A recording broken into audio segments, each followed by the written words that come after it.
በስመ አብ ወወልድ ወመንፈስ ቅዱስ። እንደምን ዋላችሁ? እንደምን አዳራችሁ? አሜን።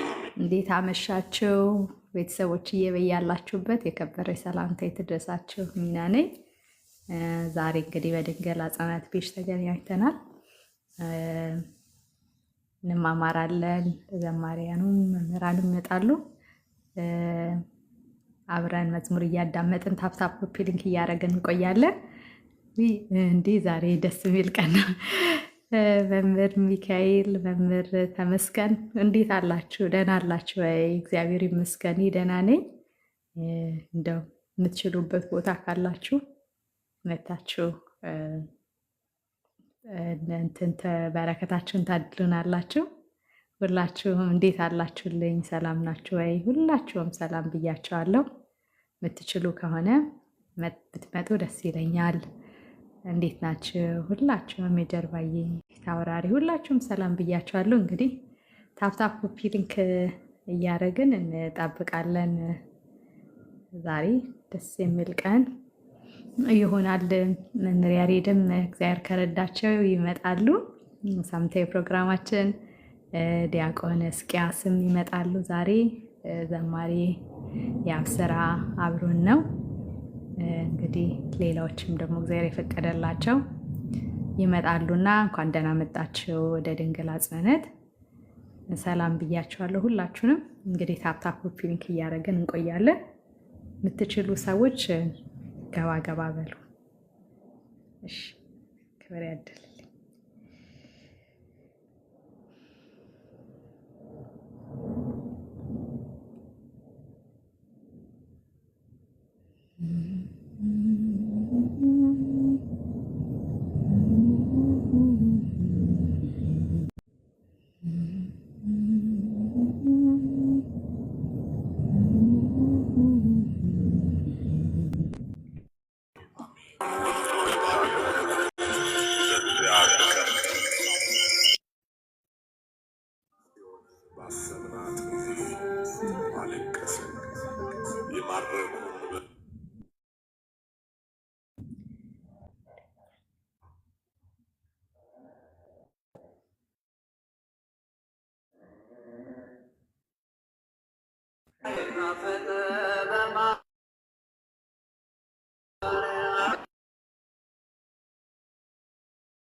ተፈውሷልና በእመቤታችን የመሪዋ ውሃ ተባረከልን።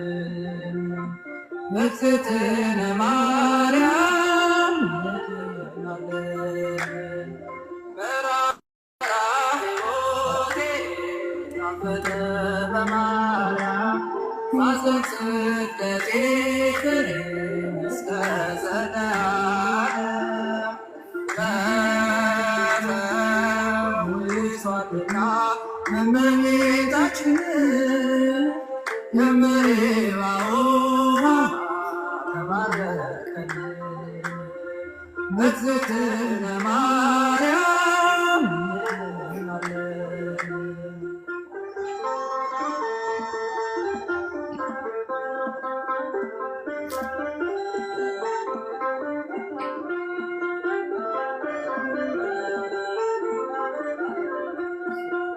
አገሪቱ መልካም ኑሮ መራራ በስደት አለቀ ወገኔ በተራ ሽማግሌ እንዲጦር ሕፃናት እንዲያድጉ የዛሬ ሊተካ ሰው ፈልጉ ማሰሮ አምጡ ጨውን ጨምራችሁ ሞት እንዳይነግስ በመካከላችሁ ማረን እንበል ኤሎሄ ብለን እንዋደድ እንዲሰምርልን ትውልድ ሁሉ በዚት የሚሉሽ ኢትዮጵያ እንባዋን አብሽ ትውልድ ሁሉ በዚት የሚሉሽ ኢትዮጵያ እንባዋን አብሽ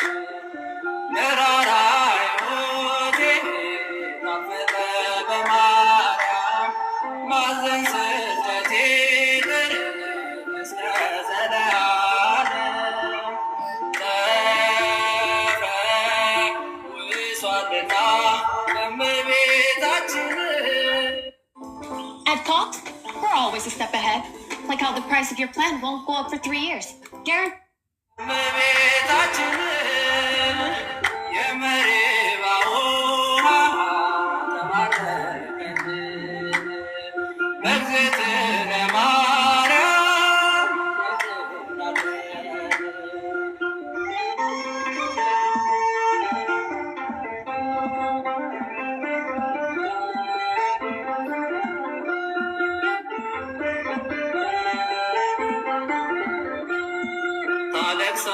ታለቅሳለችና ማማ ኢትዮጵያ የወላዶች ምጣን አርገዋት ልጆቿ ዓለሙ ንብረት ያልፋልና ይበቃናል በልበትና ልቦና የሕፃናት ድምፅ ተሰማ በራማ ስለሆነች ምድሪቷ ቄጠማ የዘገየ ቢመስል እግዚአብሔር ሕዝቡ ይፈርዳል ሳሉ በምድር የአቤል ድምፅ ተባዖት ደረሰ ቃየንስ እንዴት ገሰገሰ ለአዛኝቷ ሁሉ ይሆናልና ንገሯት በጽዮን ልመና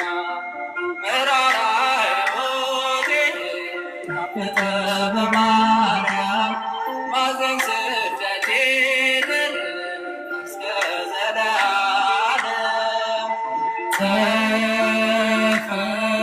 ተፈውሷልና እመቤታችን የመሪባ ውሃ ተባረከልን በእግዝእትነ ማርያም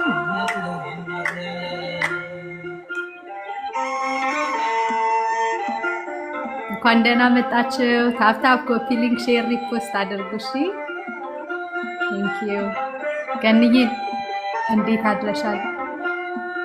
እኔ ኬፋን አብሮ ሳዘኑ እሺ ገንዬ እግዚአብሔር ይመስገን። የኢትዮጵያ ልጅ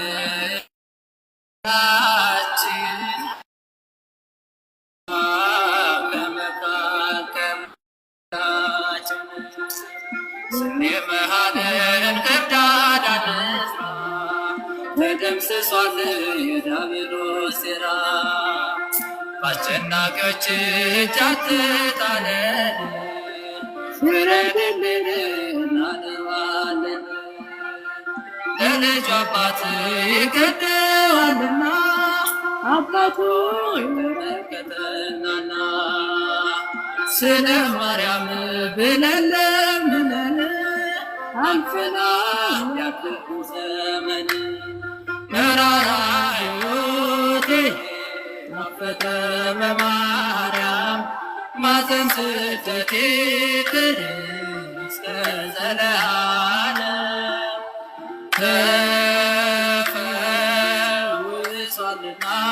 በእመቤታችን የመሪዋ ውሃ ተባረከልን።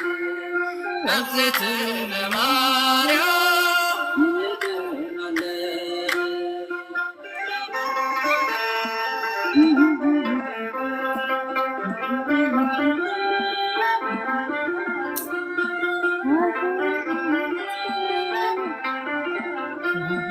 ሀገርን አይተውም ያላንዳች ጻድቅ ስውሩ ይታያል አይሆንም ድብቅ። የአባቶች ርስት ስሟም ቶሌቶን ገበዟ ጊዮርጊስ ነው አስራት የድንግል ዳሯን እሳት መሃሏ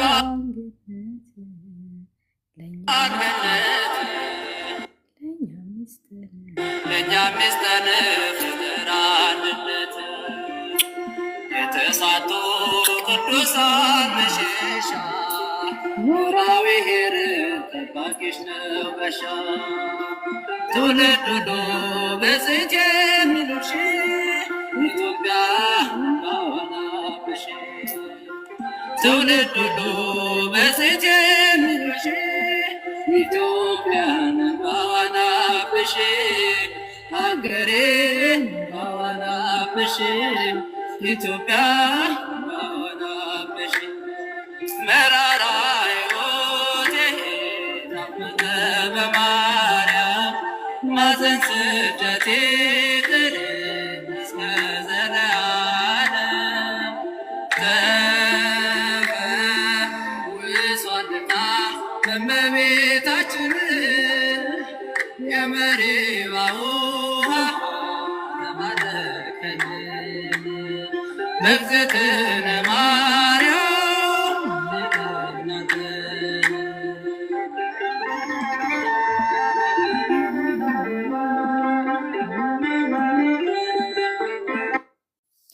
እንዴት አመሻችሁ? ሁላችሁም ሰላም ብያችኋለሁ። በያላችሁበት የከበረ ሰላምታ ይድረሳችሁ። እንኳን ወደ ድንግል አጽናት መጣችሁ። ለቤቱ አዲስ ሲሆናችሁ ፎሎ አድርጉ፣ ሼር፣ ኮፒ ሊንክ ማድረግ፣ ሪፖስት ማድረግ አትርሱ። እንግዲህ ፕሮግራማችንን ከጥቂት ደቂቃዎች በኋላ እንጀምራለን። ዘማሪ አብስራ፣ መምህር ዲያቆን ሕዝቅያስ፣ መምህር ያሬድ ሁሉም ዛሬ ይገኛሉ። እንደ እግዚአብሔር ፈቃድ መምህር ያሬድ መንገድ ላይ ናቸው ከአገልግሎት የተመለሱ ከመጡልን እሰይ፣ ካለዛ ደግሞ መምህር ሕዝቅያስ መጥተው ያገለግሉናል። ሁላችሁም ሰላም ሰላምማ፣ እንዴት ነሽ? ደህና ነሽ ወይ? እግዚአብሔር ይመስገን። በረታችሁ ወይ? ቤተሰብ ሁሉ እንዴት አለ? ሁላችሁም እንኳን አደረሳችሁ፣ እንኳን ደህና መጣችሁ። ዘውድዬ ቤቢዬ እንዴት አደረ? ሁላችሁም እንዴት አላችሁ? እያላችሁ በዳዊት እንኳን ደህና መጣ። ለቤታችን አዲስ ከነ ሰላም በለን። መዝሙር እያዳመጥን ጠብቅና ኮፒ ሊንክ እያደረግን ከዛ እንጀምራለን ማለት ነው።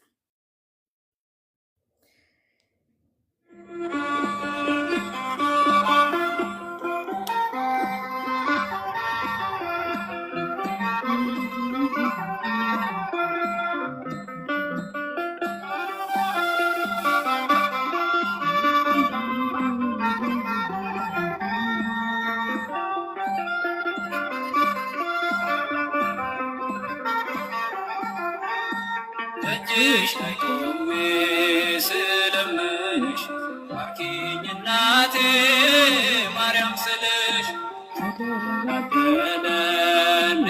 ሕይወቴ አንቺ በእናቴ በእመቤቴ እጅሽ ላይ ቆሜ ስለምንሽ ባርኪኝ እናቴ ማርያም ስልሽ ተደላደለኝ ሕይወቴ ባንቺ በእናቴ እመቤቴ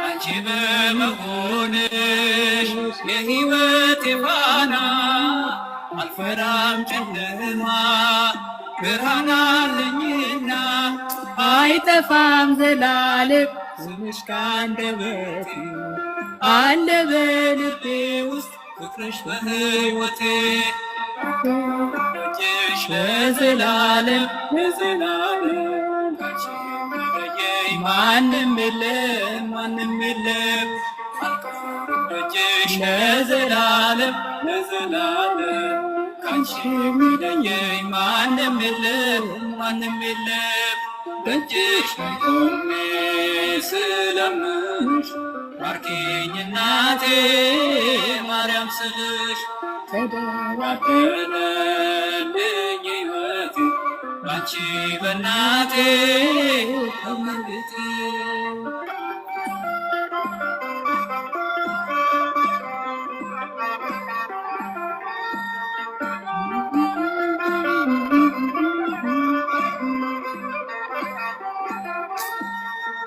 እጅግ የተገፋ ደካማ ሰው አለ መቅደስሽ የቆመ አማልጅኝ እያለ ይቁም ይሄ ልጅሽ ሐዘን የተሰበረ ከአንቺ በቀር መጠጊያ የሌለው ያንሳው ኪዳንሽ ከውድቀቱ ከውድቀቱ ያረገ ልጆችሽ ያጸሎቱ ያጸሎቱ ያንሳው ኪዳንሽ ከውድቀቱ ከውድቀቱ ያረገ ልጆችሽ ያጸሎቱ ያጸሎቱ ደጅሽ ላይ ቆሜ ስለምንሽ ባርኪኝ እናቴ ማርያም ስልሽ ተደላደለልኝ ሕይወቴ አንቺ በእናቴ እመቤቴ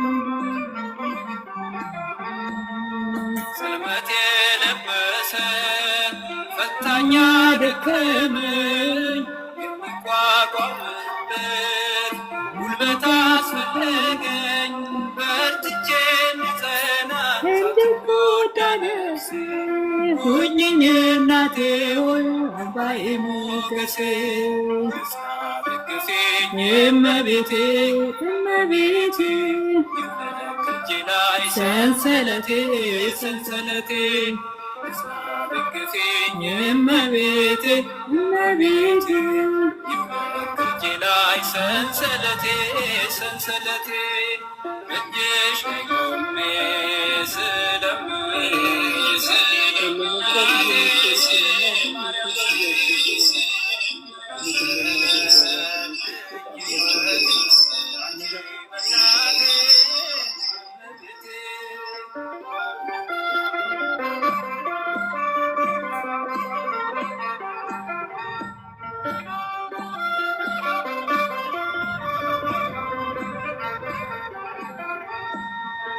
አበው የለበሶሽ የክብራቸው ካባ መዓዛሽ የሚስብ የሮማን አበባ ለውጪው በምልጃሽ የሕይወቴን ቃና ባዶ ጋኔን ምልጃሽ ወይን ያስሞላውና በእጅሽ ማድጋዬን ማድጋዬን አስቆዬውን ስራዬን ስራዬን በእጅሽ ማድጋዬን ማድጋዬን አስቆዬውን ስራዬን ስራዬን እጅሽ ላይ ቆሜ ስለምንሽ ባርኪኝ እናቴ ማርያም ስልሽ ባደለልኝ ሕይወቴ አንቺ በእናቴ እመቤቴ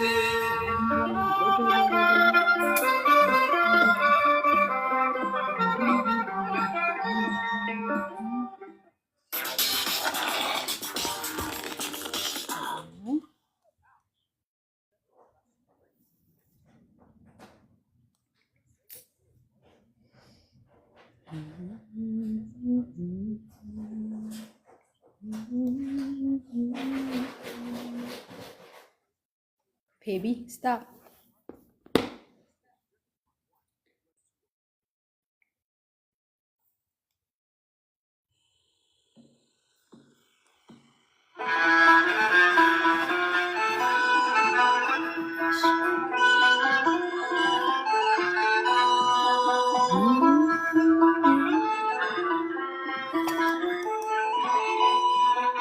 ¿Te gusta? No, no, no, no, no, no, no. ቸርነት ነው ያደረገኝ እስከ ዛሬ ቸርነት ነው ያደረሰኝ እስከ ዛሬ ላመስግን የኔ ጌታ በዝማሬ ላመስግን የኔ ጌታ በዝማሬ ቸርነት ነው ያደረሰኝ እስከ ዛሬ ቸርነት ነው የጠበቀኝ እስከ ዛሬ ላመስግን እኔን በዝማሬ ላመስግን የኔ ጌታ በዝማሬ ቸርነት ነው ያደረሰኝ እስከ ዛሬ ቸርነት ነው የጠበቀኝ እስከ ዛሬ ላመስግን የኔ ጌታ በዝማሬ ላመስግን የኔ ጌታ በዝማሬ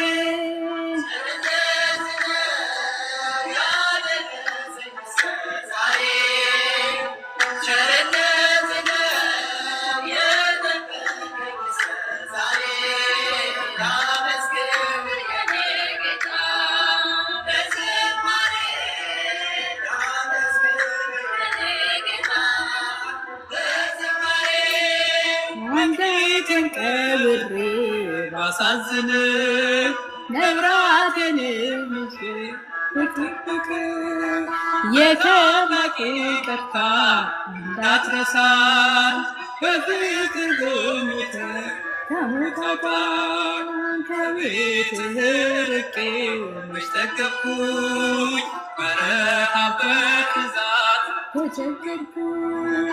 አምናለሁ አምላኬ እንድትምረኝ ዘማሪ አብስራ እንኳን ደህና መጣ። ደስ እያላችሁ ነው። እሺ አባቴ ልክ ያለው እኮ ደስ ኢንተርኔት ነው መሰለኝ።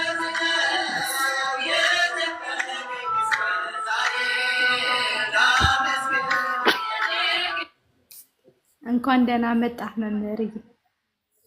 እንዴት ነህ ዲያቆን? ሰላም ዘማሪ አብስራ እንደምን አለህ? ደህና ነህ?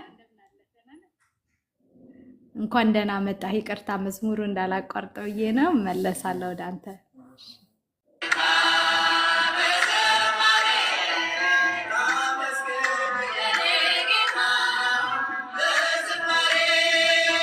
አንዳች እንደሌለኝ አውቀዋለሁ ባንተ ቸርነት ግን የከበደው ሸክሜ ይቀለኛል ይቅርታ ለባሪያ ይሰኛል በመቅደስ ቆሜ ለመዘመር ስራህን ለትውልድ ለመመስከር እኔ ማነኝ ብዬ አስባለሁ አምላክ ቸርነት ግን አደንቃለሁ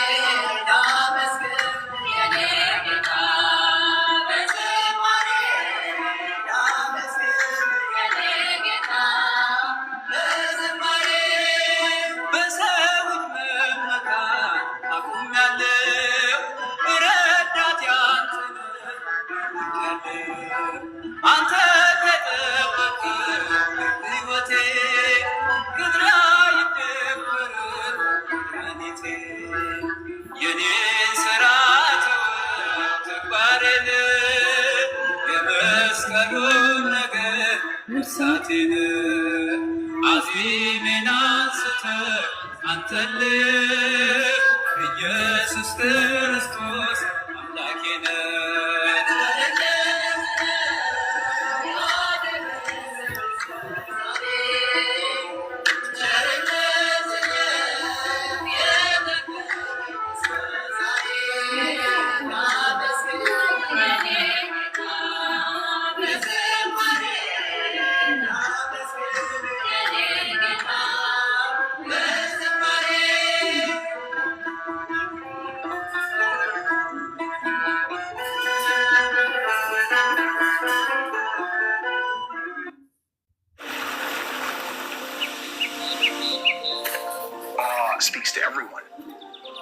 and it connects you with the world in a way that feels almost sacred or pure, because those things that give you awe are the things that remind us so deeply of what it is to be human and connect us to the world around us and that connect us to one another.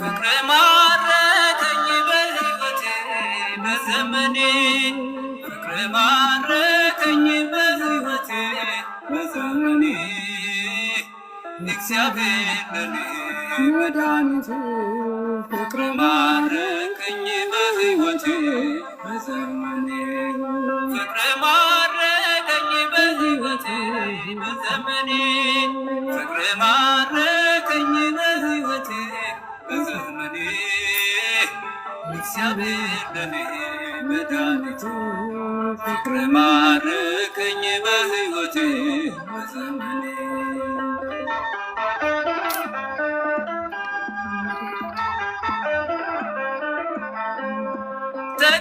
ተገዝቻለሁ በወርቅ ደምህ ዓለምን ትቼ ላገለግልህ ሞት ሕይወቴ ለኔ ሆኖኛል ባንተ መከራ ሸክሜ ርቋል በክብር ቆሜ እዘምራለሁ እንደ አቅሜ አገንሃለሁ በክብር ቆሜ እዘምራለሁ እንደ አቅሜ አገንሃለሁ ፍቅር ማረከኝ በሕይወቴ በዘመኔ ፍቅር ማረከኝ በሕይወቴ በዘመኔ እግዚአብሔር ለኔ መድኃኒቴ ፍቅር ማረከኝ በሕይወቴ በዘመኔ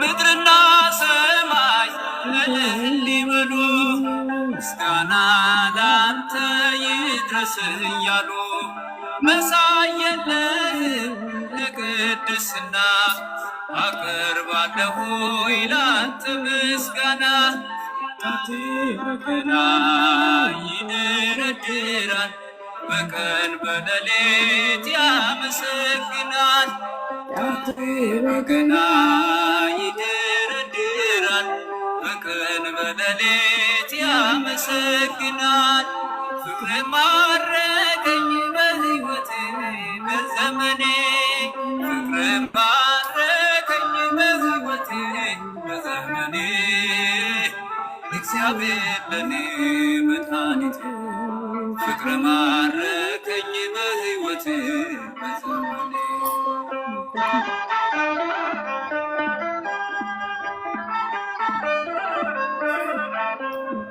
ክብርን አይተው ጠላቶች ፈሩ በጌትነት ወድቀው ተገዙ እንዲህ ነህ አምላክ እንዲህ ነህ ጌታ ሁሉን በፍቅር የምትረታ ተመካን በፈጣሪያችን አዳኝ በሆንከው በንጉሳችን ተመካን በፈጣሪያችን አዳኝ በሆንከው በንጉሳችን ፍቅር ማረከኝ በሕይወቴ በዘመኔ ፍቅር ማረከኝ በሕይወቴ በዘመኔ እግዚአብሔር ለኔ መድኃኒቴ ፍቅር ማረከኝ በሕይወቴ በዘመኔ እግዚአብሔር ለኔ መድኃኒቴ ፍቅር ማረከኝ በሕይወቴ በዘመኔ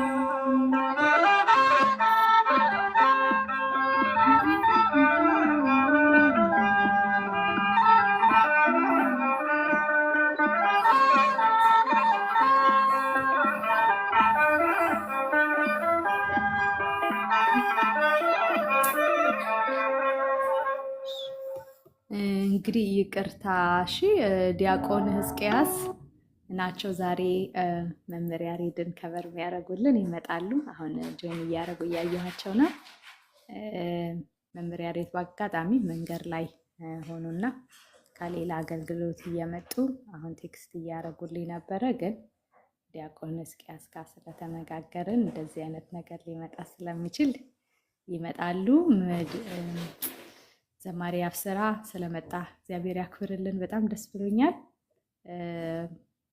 ብዙ ጊዜ እንግዲህ 11:30 ላይ ነው የምንጀምረው። ብዙ ሰው በዚህ ሰዓት ነው እየተመቸ ያለው እና ታፕታፕ ኮፒ ሊንክ ሼር እያደረግን እንቆያለን። ማቆይህ ከሆነ በጸሎት ጀምረን መዝሙሩን አቅርበህ መሄድ ትችላለህ። ዘማሪ አብስራ መቆየት ከቻልክ ደስ ይለኛል። መምህራን እስኪመጣ ከዚህ በኋላ ነው ቤታችን ሞቅ ጥሩ ነው። እሺ መቆየት ትችላለሽ። እሺ እኔ ጌታ እግዚአብሔር ያክብርልኝ።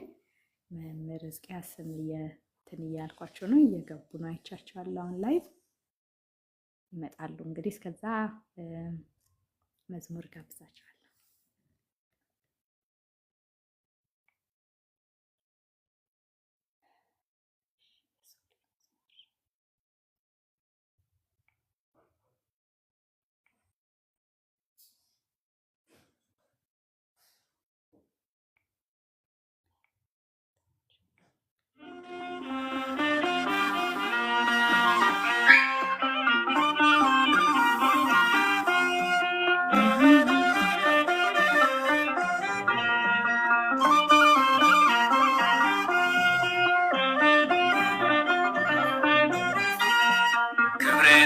ክብርህን መናገሬ ጽድቄ ነው ፍቅርህን መመስከሬ ጌታዬ አምላኬ ልሃለው ስጠራ ሳመልክ ኖራለው ጌታዬ አምላኬ ልሃለው ስጠራ ሳመልክ ኖራለው ክብሬ ነው ክብርህን መናገሬ ጽድቄ ነው ፍቅርህን መመስከሬ ጌታዬ አምላኬ ልሃለው ስጠራ ሳመልክ ኖራለው ጌታዬ አምላኬ ልሃለው ስጠራ ሳመልክ ኖራለው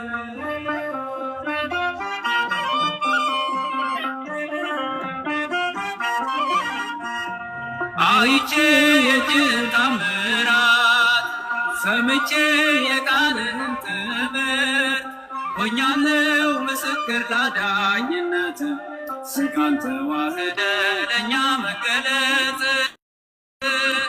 ስጋን ተዋህደ ለእኛ መገለጥ ክብሬ ነው ክብርህን መናገሬ ጽድቄ ነው ፍቅርህን መመስከሬ ጌታዬ አምላኬ ልሃለው ስጠራ ሳመልክ ኖራለው ጌታዬ አምላኬ ልሃለው ስጠራ ሳመልክ ኖራለው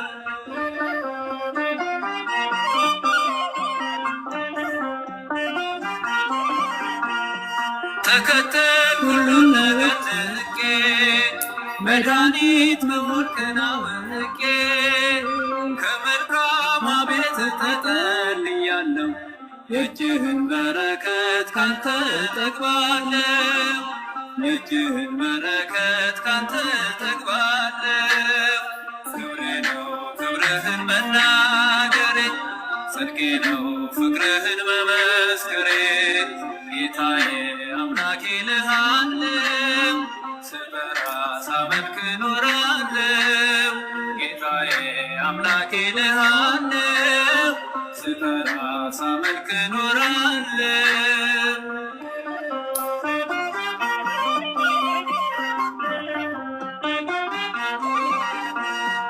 እርፍዬ ላላስ ወደ ኋላ እያየሁ በረቤት ስትሞላ እመካብሃለሁ ባንተ መድኔ አምላኬ ነህና የምትራራ ለኔ አባቴ ነህና የምታስብ ለኔ ክብሬ ነው ክብርህን መናገሬ ጽድቄ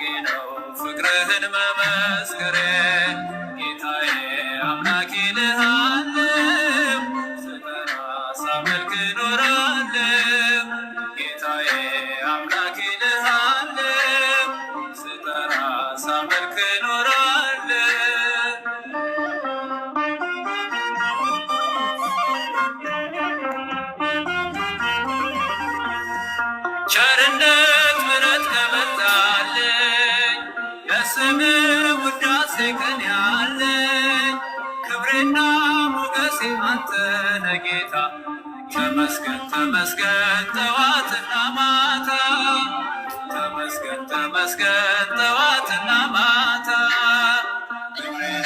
ፍቅርህን መናገሬ ጽድቄ ነው ፍቅርህን መመስከሬ ጌታዬ አምላኬ ልሃለው ስጠራ ሳመልክ ኖራለው ጌታዬ አምላኬ ልሃለው ስጠራ ሳመልክ ኖራለው ክብሬ ነው ክብርህን መናገሬ ጽድቄ ነው ፍቅርህን መመስከሬ ጌታዬ አምላኬ ልሃለው ስጠራ ሳመልክ ኖራለው ጌታዬ አምላኬ ልሃለው ስጠራ ሳመልክ ኖራለው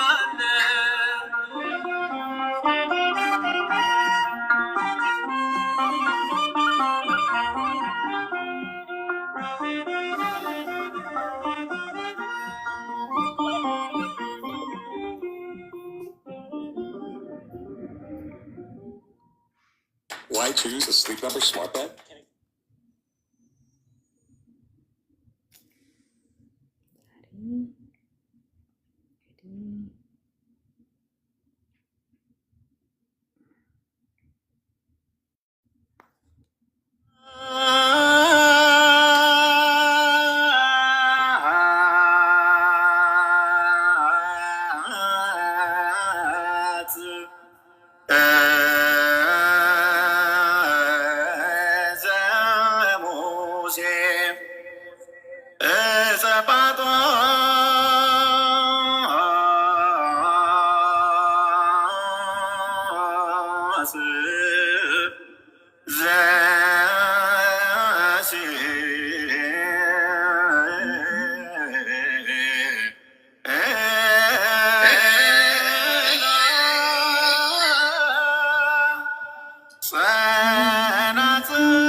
በባቢሎን ወንዞች አጠገብ ተቀምጠን አለቀስን፣ መሰንቋችንን ሰቀልን በዛፎቿ ላይ ባሰብናት ጊዜ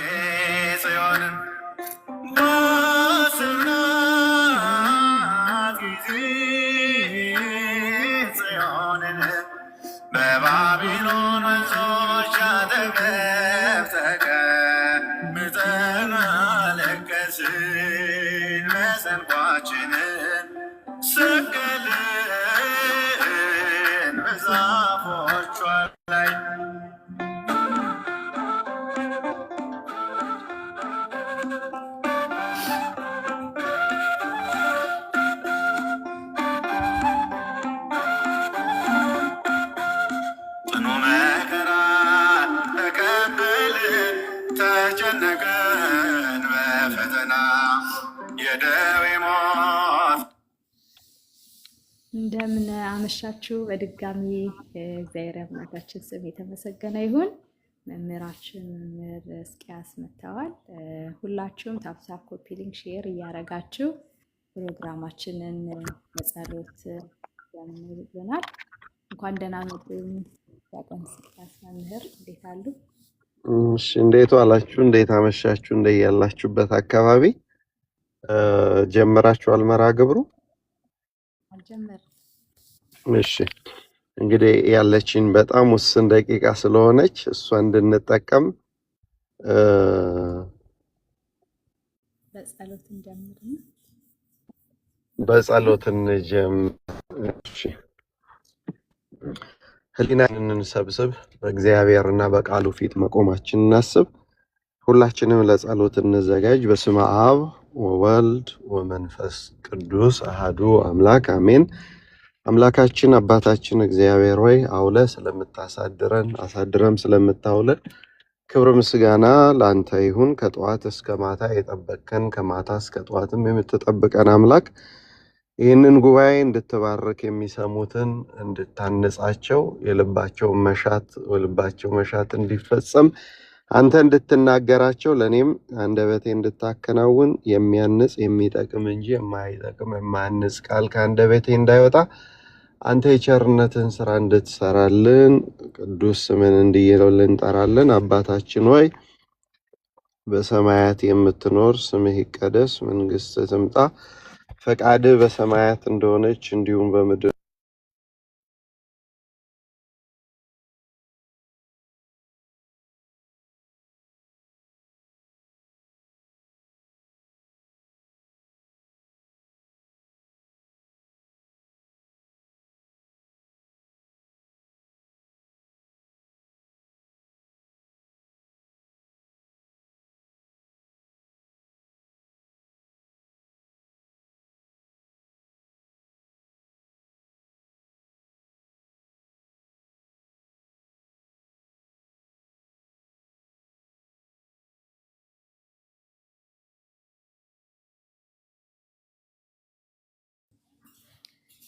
አሜን። መምህር እስቂያስ አሜን። እሺ፣ እንዴት ዋላችሁ? እንዴት አረፈዳችሁ? እሺ፣ አሜን። እንግዲህ አለቃችሁ ከባድ ኃይለኛ ናትና ዛሬ መምህር ያሬድ እንደነበረ ነግረኛለች። ቃል እግዚአብሔር የለመደ ሰውነት ቃል እግዚአብሔሩ ሲቀርበት ጥሩ አይደለምና ለመታዘዝ ያህል ነው የምመጣው። እናንተ እግዚአብሔር የወንጌል ምስጢር በግልጥ እንዲነግራችሁ እኔ ደግሞ የምናገርበትን አንደበት እንዲሰጠኝ ሁላችሁም በጸሎት ቆዩ። ርዕሱ በጎ ህሊና ነው። በተመቾት ደስ ባሎት ሰው ባሰቡት በተዘጋጀ አይ የለጠፍሽው በጎ ህሊና ስለሆነ ምንም ችግር የለም በሱም ቢሆን። ምክንያቱም እግዚአብሔር ያናገራል፣ ሰው አይደለም የሚናገረውና ያለ ምክንያት አልለጠፍሽውም። እንግዲህ እዚህ ውስጥ ተማሪዎችሽን አንቺ ታውቂያለሽ፣ መጽሐፍ ቅዱስ ማንበብ የሚችሉ አሉ። ቅዱስ አጠገባችን አለ። አንቺም አምጪ፣ ሌሎቹ መጽሐፍ ቅዱስ አጠገብ ያለ ሰው አንዳንድ ይጻፍ።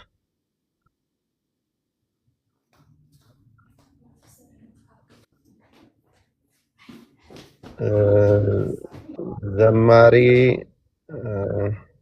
ሌላ ሰው ገኒ፣ ሰማንታ ኦር ዘውዱ።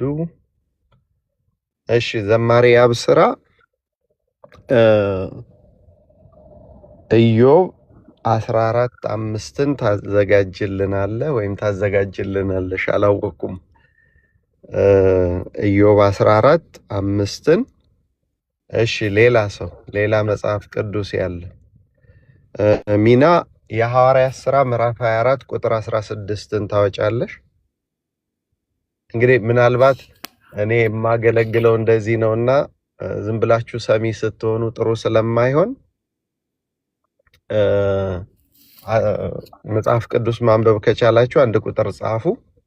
ጥቅሶቹን አንዴ እናገራለሁ። ከዛ በኋላ እግዚአብሔር እንደረዳን እያነበብን። እሺ ሰማንታ ገኒ ስራ ላይ ናችሁ። እግዚአብሔር ባላችሁበት ይባርካችሁ። አለቆቻችሁ ፊት ሞገስ ይሁናችሁ። ምንም ችግር የለም። እሺ እንግዲህ ከርዕሱ ነው የምንነሳው። መጀመሪያ ሚና ጥቅሶች ጻፊ ኖትቡክሽ ላይ እንደምሰጥሽ ቅደም ተከተል ነው የምትጽፊ። ሐዋርያት ሥራ ምዕራፍ 24 ቁጥር 16 ከዛ በኋላ ኢዮብ 14:5 ከዛ ሁለተኛ ሳሙኤል 14:14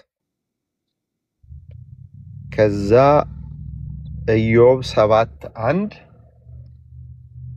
ከዛ ምሳሌ 27:1 ከዛ ፊልጵስዩስ 3:13 እነዚህን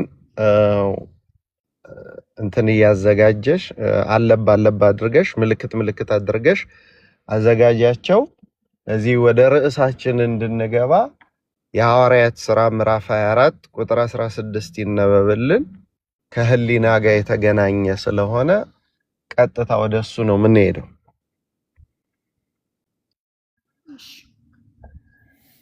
የሐዋርያው የቅዱስ ጳውሎስ መልእክት ምዕራፍ 24 ከቁጥር 16 እንደዚህ ይላል። የሐዋርያት ሥራ ምዕራፍ 24 ከቁጥር 16 የቅዱስ ጳውሎስ መልእክት አልሻ። እሺ ይቅርታሽ፣ የሐዋርያት ሥራ። እሺ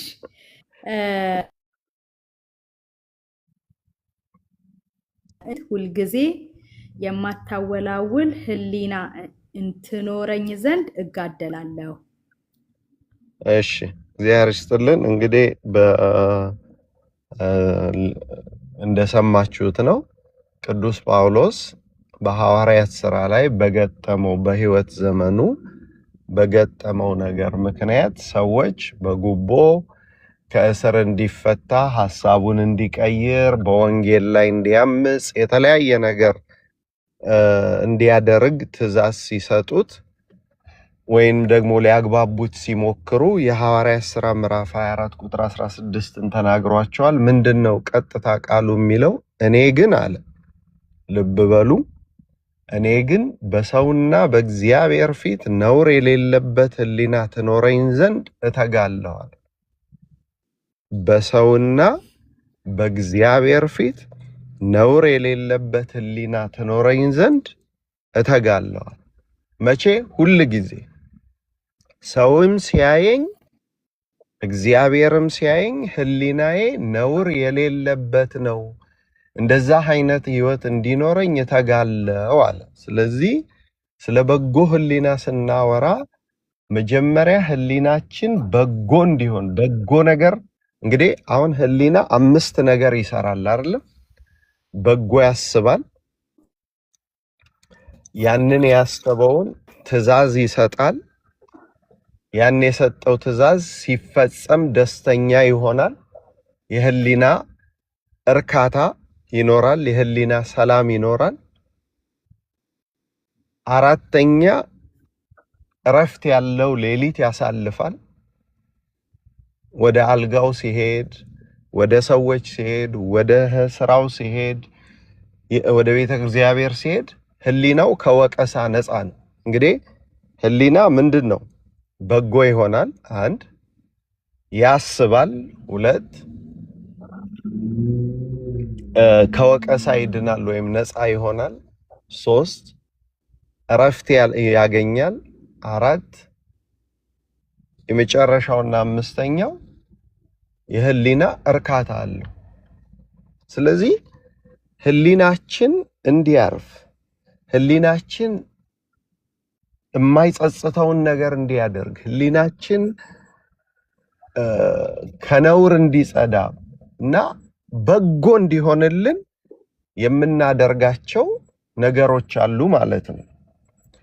ስለዚህ መጀመሪያ አንድ ሰው በጎ ህሊና እንደተለጠፈው እንደ ርዕሱ ነውር የሌለበት በጎ ህሊና እንዲይዝ ከፈለገ መጀመሪያ ሁለት ነገሮች በጸጋ መቀበል አለበት። ሁለት ነገሮች ሚና ጻፊ እነዚህን ሁለት ነገሮች አንድ ሰው በጎ ህሊና እንዲኖረው ሁለት ነገሮች በጸጋ መቀበል አለበት። ደግማችሁ እንደምትጠሩኝ እርግጠኛ ነኝ፣ ምክንያቱም ሁለቱንም ነገሮች አትወዷቸውም። ያብ ስራ ኢዮብ 14:5 አንብብል።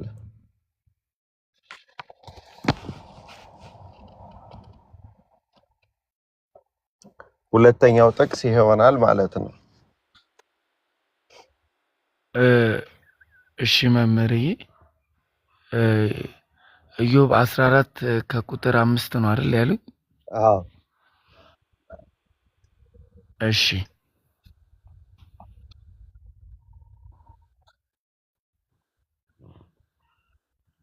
ኢዮብ 14 ከቁጥር 5 ላይ የሰው ዕድሜ የተወሰነ ነው፣ የወሩን ቁጥር በአንተ ዘንድ ነው፣ እርሱም ሊተላለፍ የማይችለውን ዳርቻ አደረግክለት። ቃለ ሕይወት ያሰማል። በጣም ጥሩ አነባበብህ ራሱ ደስ የሚያሰኝ ነው። ስለዚህ ሁለተኛ ሳሙኤል 14:14ንም አንተን የምታነብልን ቀጥሎ ተዘጋጅ። ስለዚህ መጀመሪያ አንድ ሰው በጎ ህሊና እንዲኖረው ሞቱን መቀበል አለበት። ሟች ነኝ ብሎ ማመን አለበት። ምክንያቱም አሁን ወንድማችን ያነበበው ጥቅስ ላይ ኢዮብ 14:5 ላይ ምንድነው የሚለው? የሰው ዕድሜ የወሩ ቁጥር በአንተ ዘንድ ነው፣ የተወሰነ ዕድሜ ያደረክለት፣ ማንም ሊተላለፈው የማይችለውን ዳርቻ ወሰንክለታል። ስለዚህ እግዚአብሔር ቀናችን ካልደረሰ አንሞትም። ቀናችን ግን መቼ እንደሚደርስ ስለማናውቅ አንድ ቀን እንደምንሞት አውቀን ሞት መቀበል አለብን። በቃ ለምን ይሄ ይጠቅማል? ቀጥሎ ያለውን ጥቅስ እናነብና ከዛ በኋላ ለምንድን ነው ሞታችንን መቀበል ያለብን የሚለውን ቀጥል። ያብስራ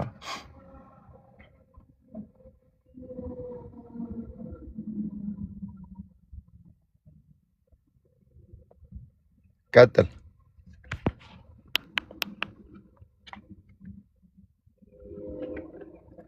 ስለዚህ ሞታችንን እስክንቀበል ድረስ በጎ ህሊና ሊኖረን አይችልም። ምክንያቱም እማንሞት ከመሰለን፣ ቀናችን የማይደርስ ከመሰለን፣ ጊዜያችን ገና ከሆነ ከመሰለን፣ እድሜያችን እየቆጠነ እኮ ገና 30 ነኝ፣ ገና 40 ነኝ፣ ኧረ ገና መቼ ውሃ የሞቀና እያልን ምንዝናና ከሆነ ምን እናረጋለን? ስግብግቦች፣ ስስታሞች፣ ተንኮለኞች የምንኖር እየመሰለን ሌላ ነገር እንሰራለን። ስለዚህ መጀመሪያ አንድ ሰው እኔ ሟች ነኝ ከመሞቴ በፊት የሚል ቃል ነው ህሊና ሚና የምትጽፊው። ኢዮብ 14:5 አጠገብ ሞት አላርም ነው ትያለሽ። አላርም ከጮኸ፣ በተለይ አሜሪካ ያላችሁ አውሮፓ ያላችሁ አላርም ከጮኸ የፈለገ የሚጣፍጥ እንቅልፍ ውስጥ ቢሆን መነሳት ብቻ ነው። እንደዛ ሁሉ ሞት ከመጣ መሄድ ብቻ ነው፣ ምንም ነገር የለም። እዚህ ሞት ለኛ አላርም ነው። ስለዚህ አንድ ክርስቲያን በጎ ህሊና እንዲኖረው ምንድነው በየቀኑ ለራሱ የሚነግረው? ከመሞቴ በፊት ይሄን ልስራ፣ ይሄን ላድርግ፣ ይሄን ላስተካክል፣ ንስሐ ልግባ፣ ስጋው ደሙ ልቀበል፣ ቤቴን፣ ትዳሬን፣ ህይወቴን ከሰው ሁሉ ጋር በሰላም ልኑር፣ ማድረግ ያለብኝን በጎ ህሊና ያላቸው ሰዎች በሙሉ የሚያደርጉትን አደርጋለሁ፣ እንደምሞት ካመንኩ ማለት ነው። ስለዚህ ሚና ሁለተኛ የአብስራ ከተመቸ አንብብልን፣ ካልተመቸ ሚና አንብቢ። ሁለተኛ ሳሙኤል 14:14 ኢዮብ ያለው ምንድነው? 14:14 ያ እሺ ሁለተኛ ሳሙኤል 14:14 ላይ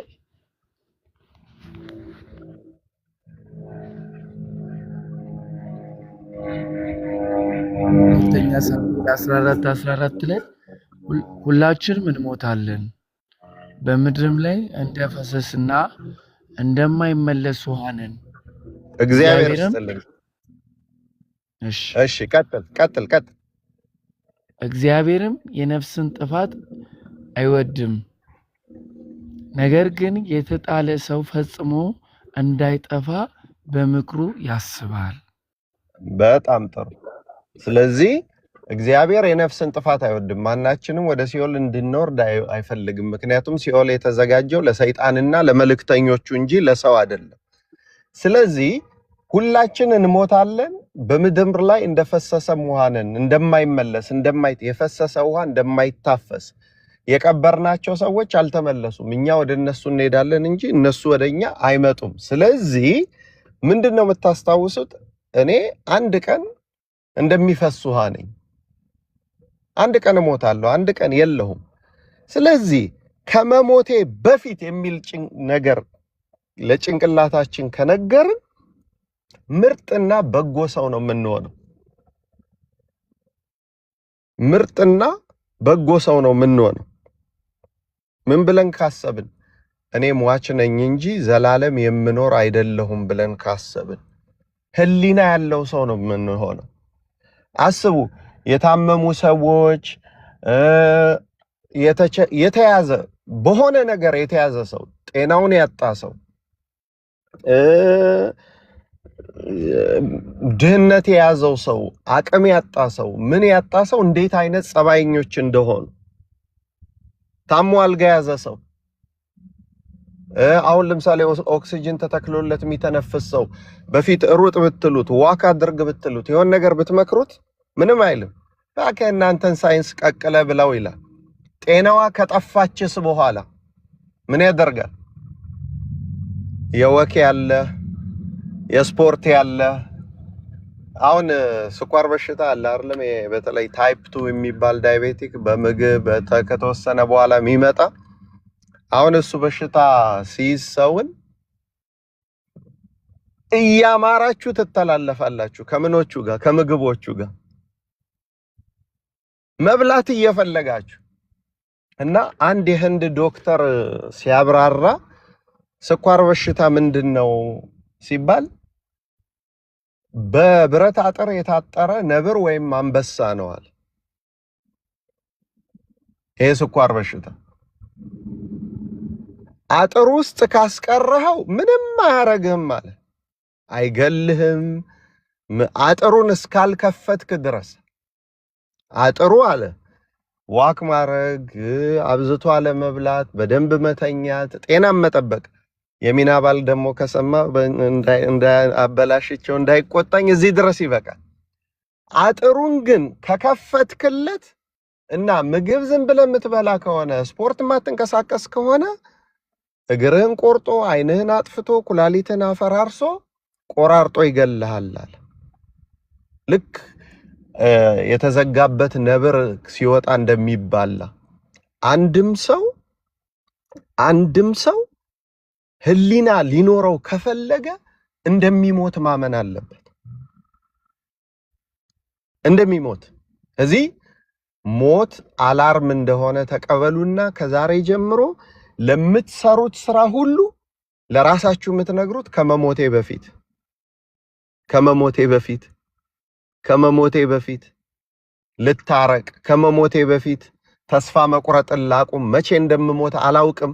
በነጋላችሁ ቁጥር በጎ ህሊና ይዛችሁ ተነሱ። ካልሞትን ብቻ ነው ይሄን መቀየር ማንችለው።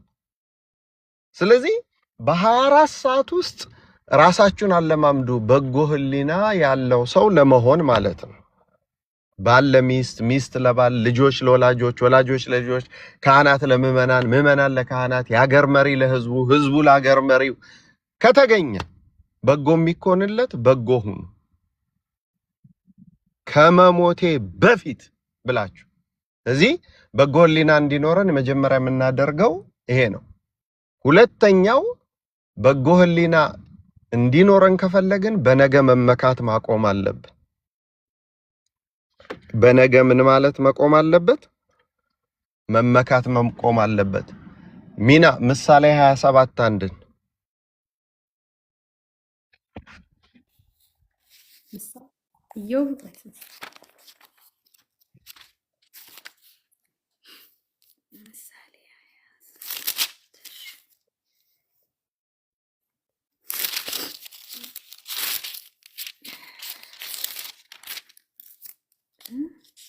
24 ላይ ነው የሚያልቀው። ምሳሌ 27:1 እሺ እኔ አነበዋለሁ። የበፊቱን መጽሐፍ ቅዱስ ፈልጊ እስከ 31 ነው ምሳሌ። እኮ ለግልጽ ላይ የለም። እሺ የዚህ እንትኑ አዎ ላይ ነው የሚያልቀው። እሺ እንዲህ ይላል፣ ቀን የሚያመጣውን አታውቅምና በነጋ አትመካ ይላል። ልብ ብላችሁ ስሙ። በጎ ሰው መሆን ከፈለጋችሁ ይሄን ጥቅስ ግርግዳችሁ ላይ፣ መኪናችሁ ላይ የፈለገ ቦታ ለጥፉት። በምንም አይነት ሁኔታ ውስጥ ሁኑ። ይሄ ጥቅስ ለትዕቢተኛው፣ ለፈራው፣ ለሚጨነቀው፣ ለሚመካው፣ ላዘነው፣ ለተከዘው፣ ለሁሉም ሰው፣ ለታመመው፣ ላጣው፣ ለነጣው፣ ለደከመው፣ ለሰለቸው፣ ለመረረው፣ ለሁሉም ሰው ይሆናል። ምክንያቱም የተስፋ ጥቅስ ነው። እንደገና ደግሞ የማስተማሪያ ጥቅስ ነው። ለትዕቢተኛው ቀን የሚያመጣውን አታውቅምና በነጋ አትመካ ማለት ውርደት ሊመጣ ይችላል።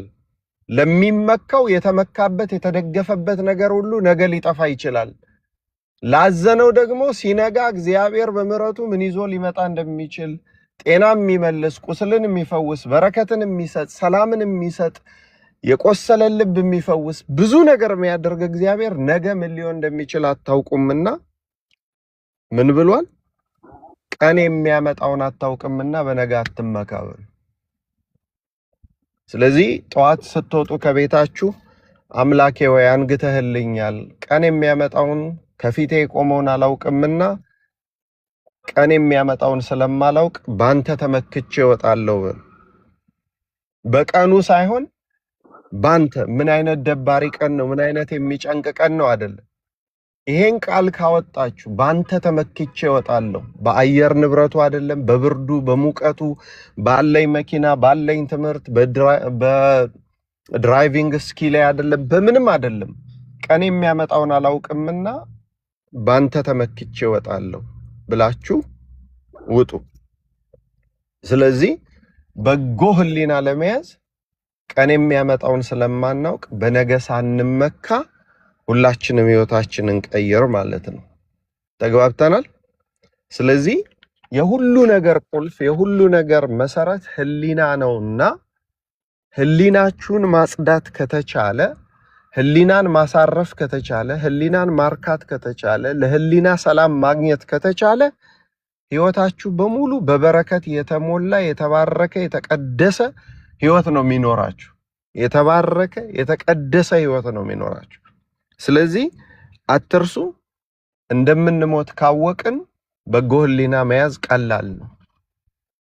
ምክንያቱም አንድ ቀን እንሞታለን። ሁለተኛ ቀን የሚያመጣውን ነገር ስለማናውቅ መመካት ካቆምን፣ በቀኑ ላይ መመካት ካቆምን፣ አረ ምን አባቱ ደግሞ ምን ችግር አለ እኔ ጠዋት ተነስቼ መኪናዬን አስነስቼ ሄጄ እንትን ብዬ እንደዚህ ብዬ አንበል።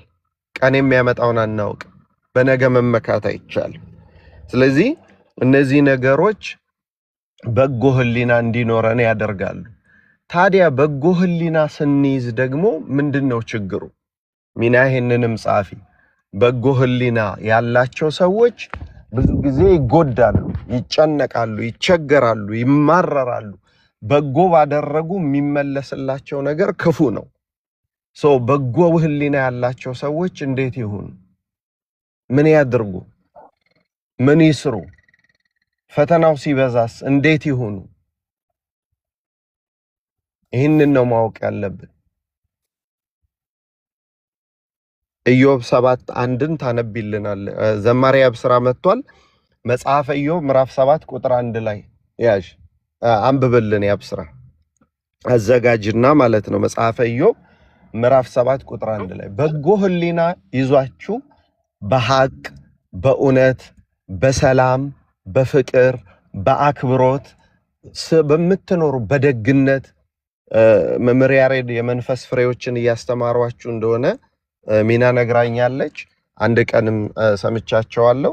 በዛ ርዕስ ያልቀጠልንበት ምክንያት እሳቸው ያዘጋጁት መስዋዕት ትምህርቱን መቀጠል ይቻላል። ነገር ግን እሳቸው ያዘጋጁት መስዋዕት ራሳቸው መሰዋት ስላለባቸው ነው ወደዚህ ሄድ ነውና መምህራችንን በሰላም ወደ ባይታቸው አግብቶ ከደረሱ ይቀጥላሉ፣ ካልደረሱ ደግሞ በሚቀጥለው ሳምንት ይቀጥሉላችኋል። ለዛ መንገድ ጥርጊያ ይሆናችኋል ማለት ነው። ስለዚህ ምንድነው ብዙ ደጎች ልትሆኑ ትችላላችሁ። ብዙ ደጎች፣ ብዙ የዋሆች፣ ህሊናችሁ ንጹህ የሆነ ሰዎች ልትኖሩ ትችላላችሁ። ስታጎርሱ ልትነከሱ፣ ስትስሙ ልትነከሱ፣ በወርቅ ባበደራችሁ ጠጠር ሊመለስላችሁ የሚችል ብዙ ሰዎች ልትኖሩ ትችላላችሁ። ተግባብተናል? ስለዚህ ምንድነው የእናንተስ ህይወት? ቅድም በጎ ህሊና መያዝ ያለባቸውን ሰዎች ተናገረ። በጎ ህሊና ያላቸው ሰዎች እንዴት ይሆኑ? ክፉ ነገር በገጠማቸው ጊዜስ እንዴት ይሆኑ? ለህሊናቸው ሲኖሩ ህሊና ቢስ ሰዎች መጥፎ ነገር ሲያደርጉባቸው እንዴት ይሆኑ ሲባል የአብስራ መልሱን ይሰጠናል ማለት ነው። ቀጥል የአብስራ። እሺ መምህርዬ፣ መጽሐፈ ኢዮብ ምዕራፍ 7 ቁጥር 1 ላይ በምድር ላይ የሰው ህይወት ብርቱ ሰልፍ አይደለምን? ወራቱም እንደኛ ወራት አይደለምን? ይላል። እግዚአብሔር ይስጥልኝ፣ ቃለ ሕይወት ያሰማ። መልሱ ይሄ ነው። የሰው ልጅ ህይወት በምድር ላይ ብርቱ ሰልፍ ነው አለ። ውጊያ ነው። በቃ ህይወታችን ውጊያ ነው። ጦር ሜዳ ስትሄዱ ደግሞ 4 ነገር ይገጥማችኋል። አንደኛ ልትገደሉ ትችላላችሁ። ሁለተኛ ልትማረኩ ትችላላችሁ። ወይም ውትድርና ሄደው ሰው ሊማረክ ይችላል። ከዛ በምርኮ ከተያዘ በኋላ ሚስጥር አውጣ፣ እንደዚህ ነገርን እንዲያደርግ መገረፉ፣ መሰቃየቱ። ሶስተኛ አካለ ጎዶሎ ሆናችሁ ልትመለሱ ትችላላችሁ። ይጠቅመኛል ብሎ የወሰዳችሁ አገር ስትቆረጡ፣ ስትታመሙ ምንም ጥቅም የለም ከዚህ በኋላ ወደ ቤት ሄድ ብሎ ሙሉ አካል ይዛችሁ ወጣችሁ ተቆርጣችሁ ልትመለሱ ትችላላችሁ። አራተኛ አሸንፋችሁ የድል ባንዲራ ልትተክሉ ትችላላችሁ። ስለዚህ በዚህ ምድር ላይ ካየናቸው እኛን መስሎ ከመጣው ከሕያው ከእግዚአብሔር ልጅ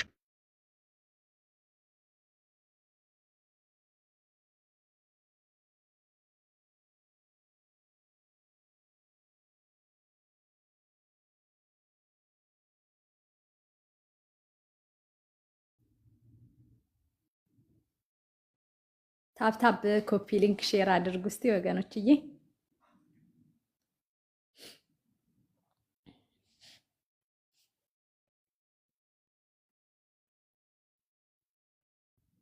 መምህር መንገድ ላይ ናቸው መሰለኝ።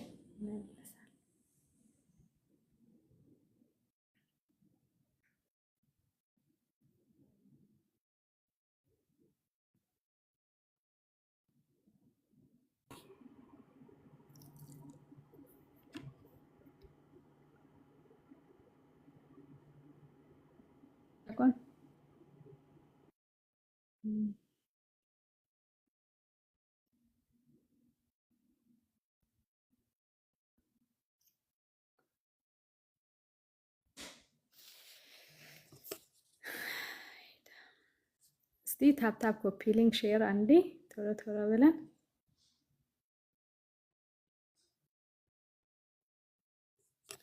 እንግዲህ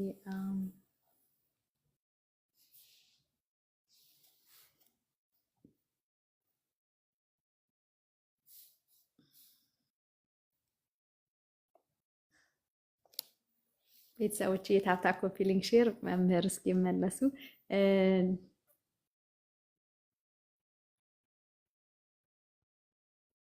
መምህር እስቂያስ እንትን እያሉ እያወሩ ከሆነ እየሰማኖት አይደለም። ያ እሺ ይመለሳሉ። አንዴ እንትን እንበል ኮፒ ሊንክ እያደረግን እንቆያለን።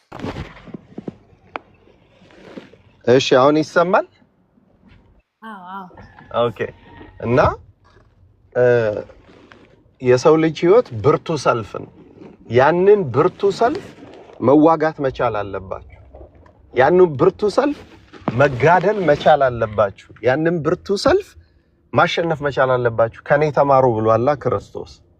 እዚህ በጎ ህሊና የያዛችሁ ሰዎች የሚገጥማችሁ ህይወት ቀላል ህይወት አይደለም። ምክንያቱም በህሊናዊ ሰዎች መካከል ልትኖሩ ትችላላችሁና በጎ ህሊና እንዲኖራችሁ በጎ ህሊና እንድትይዙ እግዚአብሔር ከናንተ የሚፈልገው ብርቱን ሰልፍ እንድታሸንፉ ነው። ብርቱን ሰልፍ ግን ካላሸነፋችሁ ምን ይመጣል? መሸነፍ ይመጣል። ከተሸነፋችሁ ደግሞ በምድር ላይ ደስተኛ የሚሆነው ዲያብሎስ ብቻ ነው ማለት ነው። የደከማችሁበት የለፋችሁበት ነገር ከንቱ ይሆናል ማለት ነው። ስለዚህ ምንድነው የምናደርገው? በጎ ህሊና እንዲኖረን ከፈለግን የሰው ልጅ ህይወት በምድር ላይ ብርቱ ሰልፍ መሆኑን እንወቅ ማለት ነው። ብርቱ ሰልፍ አንድ ባልና ሚስት ጸበኞች ናቸው። በደንብ ስሙ። ጸበኞች ናቸው። አይነጋገሩም፣ ግን አንድ ቤት ይኖራሉ። ሰላምታም የለም ብቻ ነው። ምግቡንም ሲገባ ታቀርብለታለች፣ ምንም የለም። እና አንድ ቀን በጊዜ ከመገባ የሷንም ፊት ከማያለና ወደ ቤተ ክርስቲያን ይሄዳል። እና የትምህርቱ ርዕስ የነበረው ሰው እንዴት ጠላቱን ይጠላል? ጠላቱን መውደድ አለበት። ክርስቶስ ያለው ጠላታችሁን ውደዱ ነው። ጠላትን ካላቀፍከው፣ ጠላትን ካልሳምከው፣ ጠላትን ካላበላኸው እንዴት ይሆናል ብሎ ያስተምራልና ወደ ቤት ሲገባ ደህና መሸሽ አላት። አለችው ደንግጣ። ደህና መሸሽ? ሰውየው በሰላም ነው አለችው። ምክንያቱም የለመዱት መኮራረፍ ስለሆነ ያንን ማመን አልቻለችው።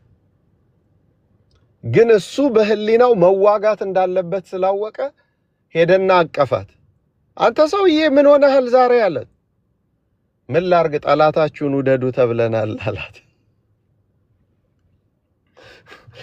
ስለዚህ ጠላትነቱን ተናገረ፣ ግን የክርስቶስን ነገር ፈጸመ ማለት ነው። እዚህ ሁላችንም የሚገጥመን ሰው ህሊናችን ይፈታተነዋል፣ ህሊናችን ይይዘዋል። እና ምንድነው ማድረግ ያለብን ሲባል ህይወት ብርቱ ሰልፍ ነው። ተገደልንም ታሰርንም አካለ ጎዶሎም ሆነን እንደ ወታደሮቹ በድል ማጠናቀቅንም ባንዲራ ተከልንም ከሰልፉ መውጣት አይቻልም። ከትግሉ መውጣት አይቻልም። ክርስትና ትግል ነው። የሰው ልጅ ህይወት በምድር ላይ ብርቱ ሰልፍ ነው። ስለዚህ በህሊናችሁ ያላችሁ ሰዎች በርቱ፣ ውጊያውን ቀጥሉ ማለት ነው። በመጨረሻ በጎ ህሊና ኖሯችሁ በሰው የተጎዳችሁ ሰዎች፣ እንደገና ደግሞ በጎ ህሊና የሌላችሁ አዲስ ሰው መሆን ግን የምትፈልጉ ሰዎች ደግሞ አሁንም ወንድማችን ያብስራ የቅዱስ ጳውሎስ መልእክት ፊልጵስዩስ 3:13 ላይ ያነብልንና ነገራችንን በዚህ እንጠቀልላለን ማለት ነው። ይሄንም መልእክት የምትሰሙት በተለያየ በጎ ህሊና በሌለው ህይወት ውስጥ ኖራችሁ ማለት ነው። ለምሳሌ በተንኮል፣ በክፋት፣ በውሸት፣ በመቀኝነት፣ በምንም አይነት ህይወት አሁን ግን አዲስ ሰው ለመሆን ስትፈልጉ እየፈራችሁ ያላችሁ በተለይ ውሸት፣ ልብ በሉ። አንድ ውሸት ከዋሻችሁ በኋላ ያንን ውሸት ለመከላከል 100 ወይም 1000 ውሸቶች ማዘጋጀት አለባችሁ። አንድ ተንኮል ከሰራችሁ በኋላ ያን ተንኮል ለመደበቅ እንደ ዳዊት ደብዳቤ ጽፎ እስከ ማስገደል ልትደርሱ ትችላላችሁ። ስለዚህ ያንን በጎ ህሊና ወዳለበት ለመምጣት በጎ ህሊና ወዳለበት ለመድረስ ከፈለጋችሁ ፍርሃታችሁን መጣል አለባችሁ። በጎ ህሊና ውስጥ ደግሞ በበጎ ህይወት ውስጥ እየኖራችሁ ደግሞ በብዙ ጊዜ የቆሰላችሁና እኔ ቢበቃኝስ በጎ ሰው ባልሆንስ ብላችሁ ደግሞ ወደ ክፋት ወደ ሌላ ለመሄድ ያሰባችሁ ሰዎች ይሄን ጥቅስ ስሙ ዝም ብላችሁ።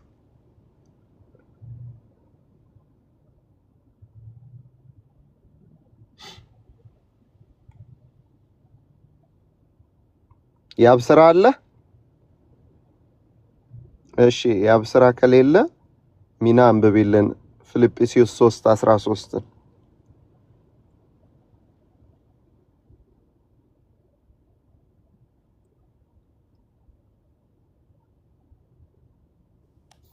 3:13 ፍጹም ነገር ግን ይህንን ፈጽሜ የተቀበልኩ አይደለምን? ኢየሱስ ክርስቶስ ስለ እርሱ እኔን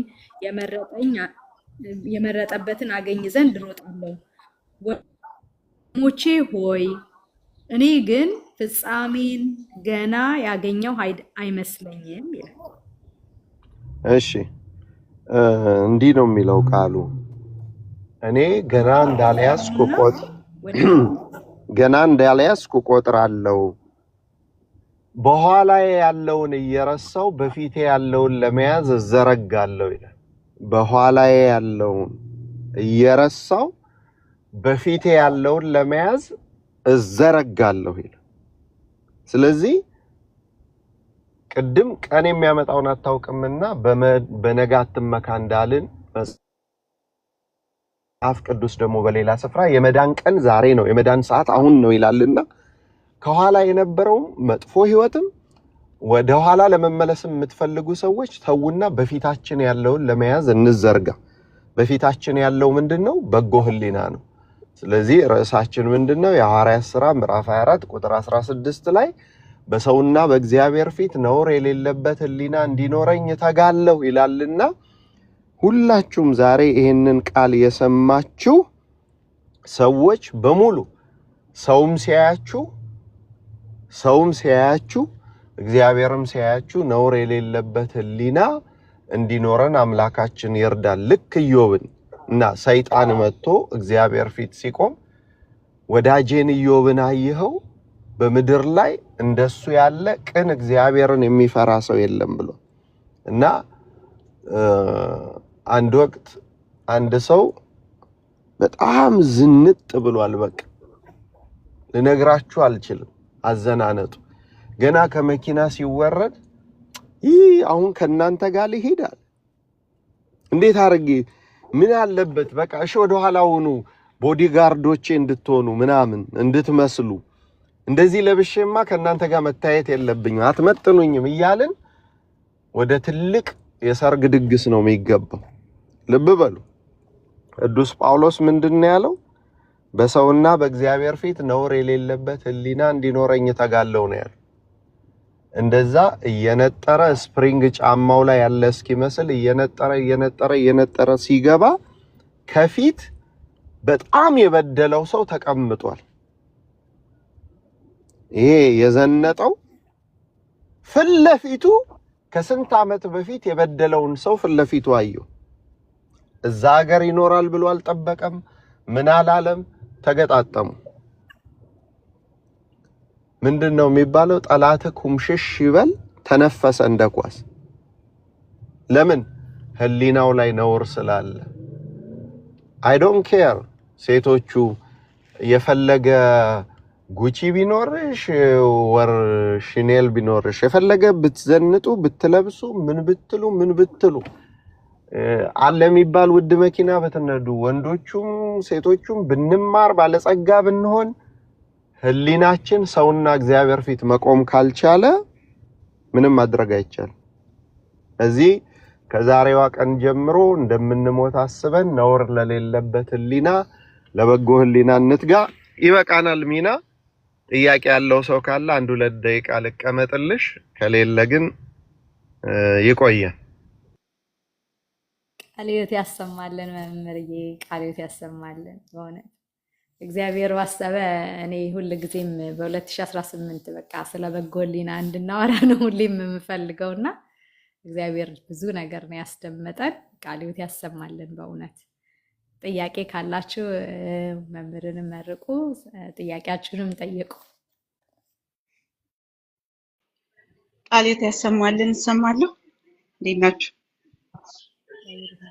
ቃልዮት ያሰማልን መምህር፣ እናመሰግናለን በጣም። እኔ አንድ ጥያቄ ልጠይቅ። በእርግጥ መልሰውታል ግን ነክተውታል፣ ግን ልጠይቅ። እኔ ትልቁ በጎ ህሊናን ሳስብ እኔ ትልቁ ቻሌንጅ የሚመስለኝ የራሳችኑ ህሊና ማይንድ በጣም ትሪኪ ነው እና ብዙ ሀሳብ ነው በቀን ውስጥ እንደውም ሳይንስ የሚለው በትንሹ 6200 ሀሳቦች እናስባለን አይደል? እና አንዳንዱ ውሸት ነው፣ በጣም ዲስቶርትድ የሆነ ነገር ነው ምን አንዳንዴ የሚመጣው ሀሳብ ምናምን እና እሱ ይመስለኛል ቻሌንጁ እና እንዴት ነው ወደ መስመር የምናስገባው? እንዴት ነው ወደ እግዚአብሔር ሀሳብ የምናስገባው? መጥፎ ሀሳቦች ሲመጡ ምናምን አንዳንድ ጊዜ ውሳኔ እኮ የሆነ ነገር አስበን ከእንቅልፋችን ተኝተን ስንነሳ ምን ሆኜ ነው ይሄን ያሰብኩት ምናምን ሁሉ እንላለን አይደል? እና ያን ያህል ትሪኪ ነው በጣም ማይንድ እና እንዴት ነው እሱን የምንለማመደው ቀስ በቀስ የሚለው ልጠይቃቸው መምህር። ቴንክ ዩ። እሺ ገኒ፣ በጣም ጥሩ ጥያቄ ነው። በጣም ደስ የሚያሰኝ ጥያቄ ነው የጠየቅሽው። መልሱ ብዙ ቢሆንም እንግዲህ የማምንበትን የሚሆነውን ልትጠቀሙበት የምትችሉትን ነው የምነግራችሁ። ሪያሊቲ የሚባል ነገር አለ። አሁን እኔ ኢትዮጵያ መሄድ ከፈለኩ ቲኬት መቁረጥ አይጠበቅብኝም። ቁጭ ብዬ አሁንም መኪና ውስጥ ቁጭ ብዬ ወይ አንድ ቦታ ፓርክ አድርጌ ወይ ስታርባክስ ገብቼ ቲኬቱን ቆርጬ ኢትዮጵያ ሄጄ ጥሬ ስበላ፣ ክትፎ ስበላ፣ ከጓደኞቼ ጋር ስናና ገዳሙን ስሳለመው ሰው ሁሉ አቤት መጣ በስማም ከስንት ዓመት በኋላ ብሎ እዛው ስታርባክስ ደርሼ ቁጭ ብዬ ከ3 ሰዓት በኋላ ከ2 ሰዓት በኋላ መንቃት እችላለሁ። ይሄ ምን ይባላል? ዴይ ድሪም ይባላል። ስለዚህ ገኒ የመጀመሪያ ነገሮች 2 ነገሮች ናቸው። የመጀመሪያ በቀደም አንዱን ተናግሬያለሁ፣ ሁለተኛውን ልጨምርልሽ። አንደኛው በቀን ውስጥ ለ3 ደቂቃ ሪያሊቲ መማር። ሪያሊቲ የሌለንን ነገር ማለት ነው። የሌለንን ነገር 3 ደቂቃ ጠዋት 3 ደቂቃ፣ ከሰዓት 3 ደቂቃ፣ ማታ 3 ደቂቃ፣ 9 ደቂቃ በጣም ትልቅ አኮምፕሊሽመንት ነው። ምክንያቱም የስነ አእምሮን ያጠኑ ሰዎች አእምሮአችን በየቀኑ ይሄንን ከያዘ እንደኛ አይነት ስማርት በምድር ላይ አይኖርም። 3 ደቂቃ ወስኝና ሰዎችን በተለይ ሰዎችን አብዝተሽ የምትጠይቂውን ነገር በእናትህ ይሄ ነገር አይሆንልኝም እፈራዋለሁ ምናምን እንደዚህ ነው በጣም ነው የምፈራው ምናምን ላይ ሁላችንም ፍርሃት አለን። ስለዚህ የምትፈሪውን ነገር ለ3 ደቂቃ ለመልመድ ሞክሪ። ለ3 ደቂቃ ከዛ እንዳታስበልጭ። ያ ወደ ምን ይወስድሻል? ወደ ሪያሊቲ ይመልስሻል ማለት ነው። ማሰብ የለም በዛ ሰዓት። ለዛች 3 ደቂቃ አታስቢም። በዛ ሰዓት ያችን 3 ደቂቃ ያንን ነገር ጥሩ አድርገሽ ከተማርሽና ከገባሽ ቀኑን ሙሉ እሱን እንዴት አድርገሽ እንደምታሰፊው እሱን እንዴት አድርገሽ እንደምታሻሽው ስታስቢ ምን ይፈጠራል? ትጓጉና ትከተያለሽ። ያንን ስትከተይ ያ ነገር ሪያሊቲ ነው።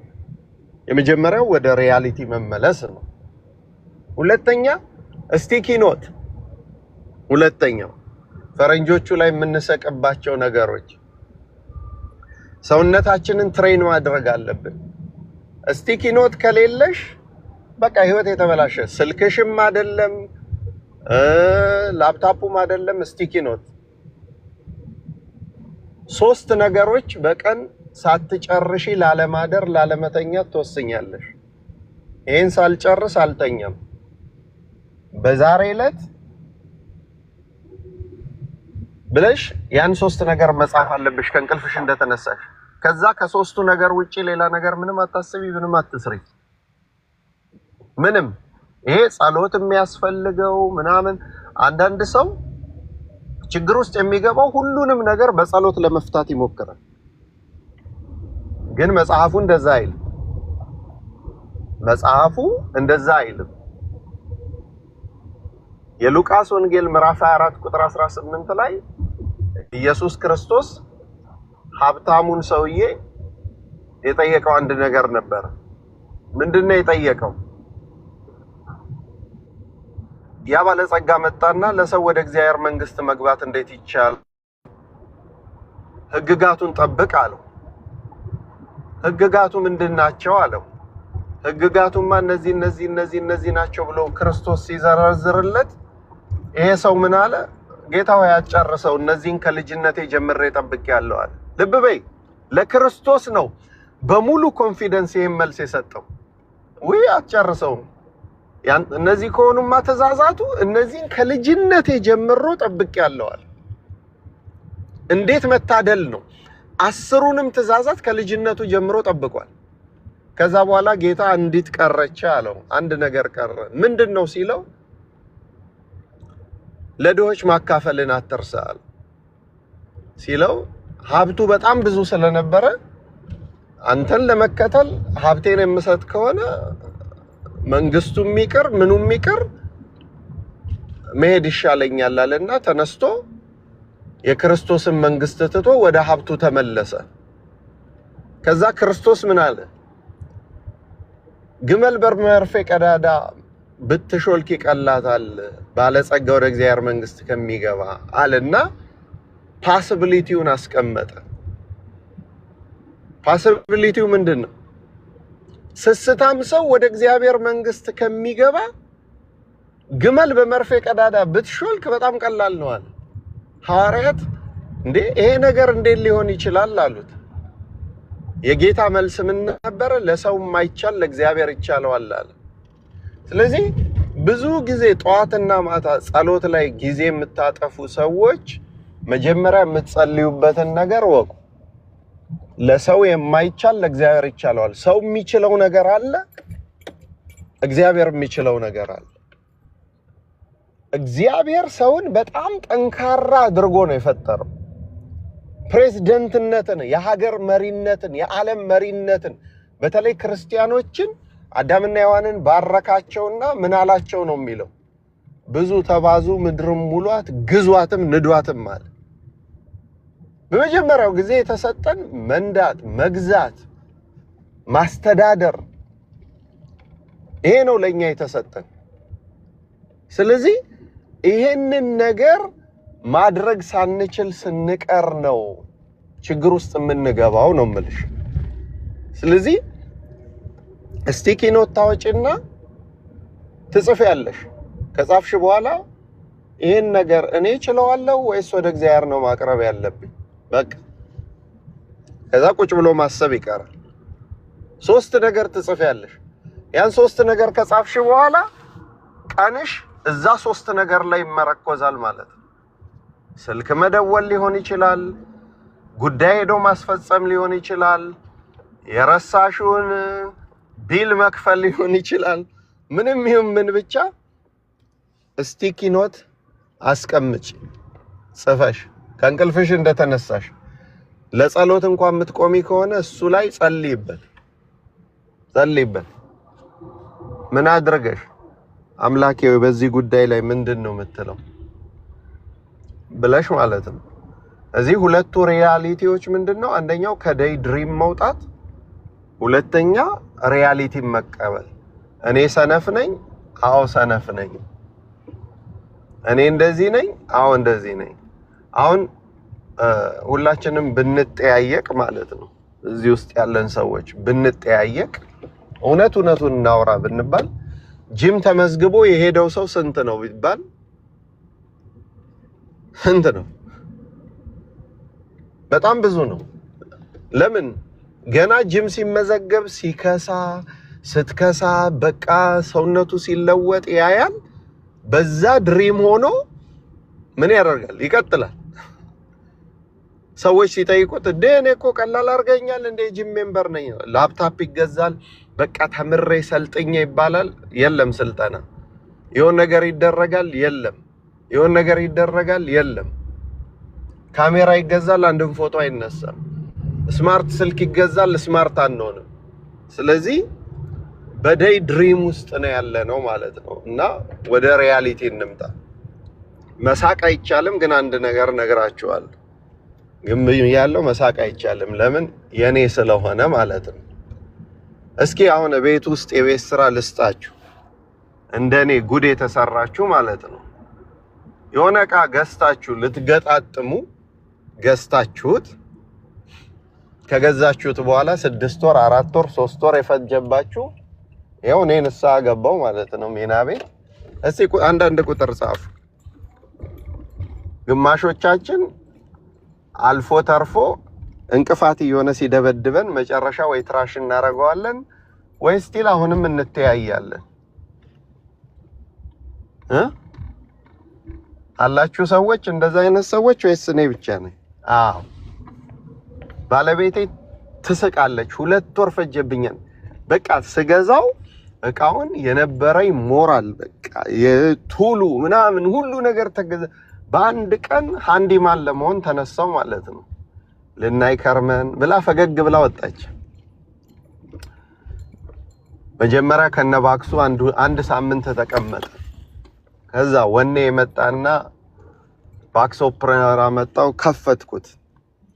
ተከፍቶ ተዘርግቶ ተበታትኖ 1 ሳምንት ሲል ከ2 ወር በላይ ፈጀ። አንድ ቀን ራስ የሆኑ ሲወጋኝ ቤቱስ ባዶ ግሬን ሲሄድ እየስጮ እንዴ ማን አፈረሰው ተገጥሞ አልነበረ ብላ ተረበችኝ ማለት ነው። ስለዚህ እንደዚህ አይነት ዴይ ድሪም ውስጥ ካለን ህሊናችን ሳይታሰብ ሱሰኛ ይሆናል። ገኒ ህሊናችን ምን ይሆናል? ሱሰኛ ይሆናል። ምን የዴይ ድሪም ገጥማችሁ አያውቅም? ሳትመረቁ የሆነ ሰው ሲመረቅ ያመርቃት በአስማት የናንተ ቢሆን ያ ሀብት የናንተ ቢሆን ያንን መኪና ያንን ቤት ያንን ቆራቢነት ያንን ገዳም መሄድ ሰዎች በተግባር ስንት ተጋድሎ ፈጽመው ያረጉትን እኛ ቁጭ ብለን የኛ ቢሆን ብለን ካሰብን እድሜያችን ያልቃል። አሁን አንዳንድ ሾርት ቪዲዮዎች አሉ። it took me 40 years, it took me 20 years, it took me 10 years to learn about this የሚሉ እነሱ ቪዲዮዎች በደንብ ይዋቸው የሆነ ነገር ትማራላችሁ። ስለዚህ ገኒ ከመለስኩልሽ እንደ መጽሐፍ ቅዱስ ምንድነው የሚለው? ዛሬ የምልህን ዛሬ አድርገው ነውና ብዙ ጊዜ ሰዎች ዴይ ድሪም ውስጥ የሚገቡት ነገ ይደርሳል ተነጎዳ ይደርሳል። ቀላል እኮ ነው። እኔ ስለማልፈልገው ነው እንጂ ካላመናችሁኝ መስታወት ፉት ቁሙና ዛሬ ማታ ሞቲቬሽናል ስፒከር ሆንኩ መሰለኝ። መስታወት ፊት ቁሙና ዛሬ ማታ ራሳችሁን ፈትኑ። ኢዮብ በእውነተኛ ሚዛን ለመዘን እግዚአብሔር ቅንነቴን ይወቃል ያለው። መስታወት ፊት ቁሙና ዛሬ እኔ ግን ማን ነኝ በሉ። ፊት ለፊት እየተያያችሁ አይናችሁም ሳትነቅሉ ሰው የሚያቀኝ እኔን በምን አይነት ሰው ነው? እኔስ እዚህ መስታወት ፊት እኔ ራሴን ሳይውስ በሉና ደግሞ ራሳችሁን እዩ።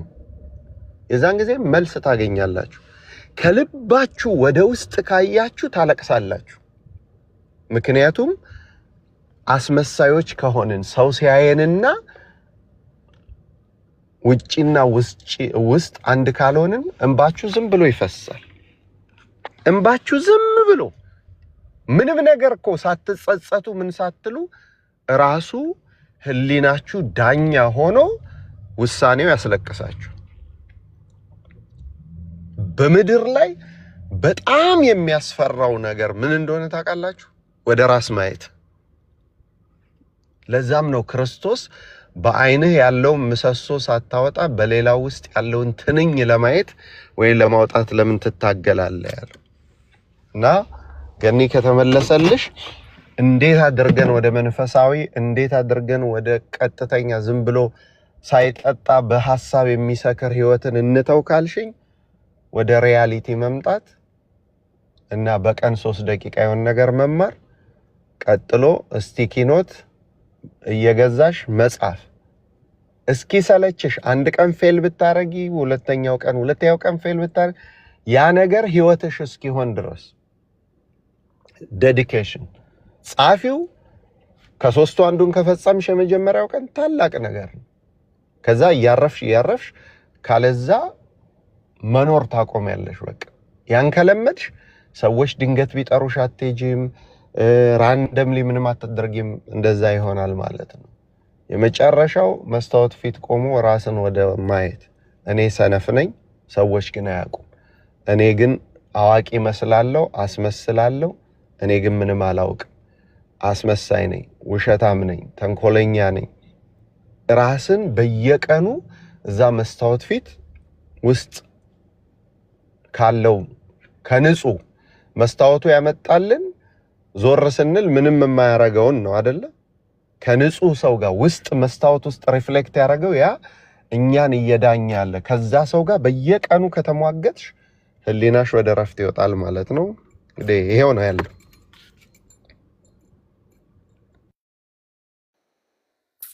ቃልዮት ያሰማልን መምህር በድጋሚ በእውነት እግዚአብሔር የተመሰገነ ይሁን። እጅግ የሚደንቅ እኛ እግዚአብሔር ባሰበ በቃ እግዚአብሔር ግን በጣም ይደንቅ። እግዚአብሔር ይደንቃል በእውነት። ማን ያሰበ እንደዚህ እንማራለን። መምህርን በአጭር ጊዜ ነው በእውነት ታናሽን ሳይነቁ እሺ ብለው ነው የመጡትና እግዚአብሔር በዚህ መልኩ ስላስተማረን የተመሰገነ ይሁን። ሌላ ጥያቄ ያላችሁ መጠየቅ ትችላላችሁ። ዲያቆን ፈቃደ ካሉ ይምጡ። ዘማሪ ያብስራም ኔትወርክ ነው መሰለኝ ያስቸግሩት አልመጣም። ዲያቆን ፈቃደ ካሉ መተው በዝማሬ ያገለግሉናል። ጥያቄ ያላችሁ መጠየቅ ትችላላችሁ።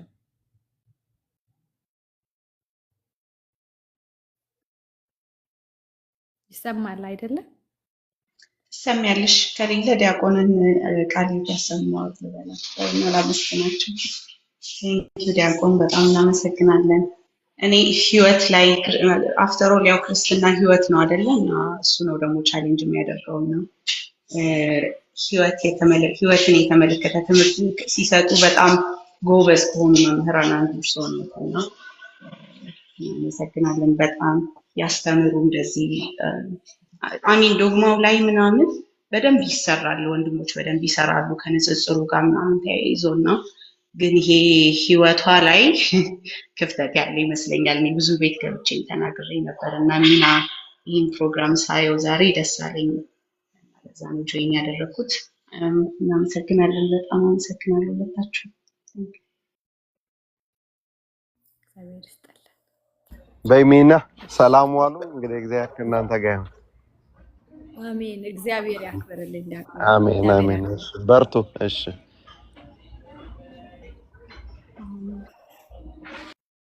ዲያቆን ፈቃደ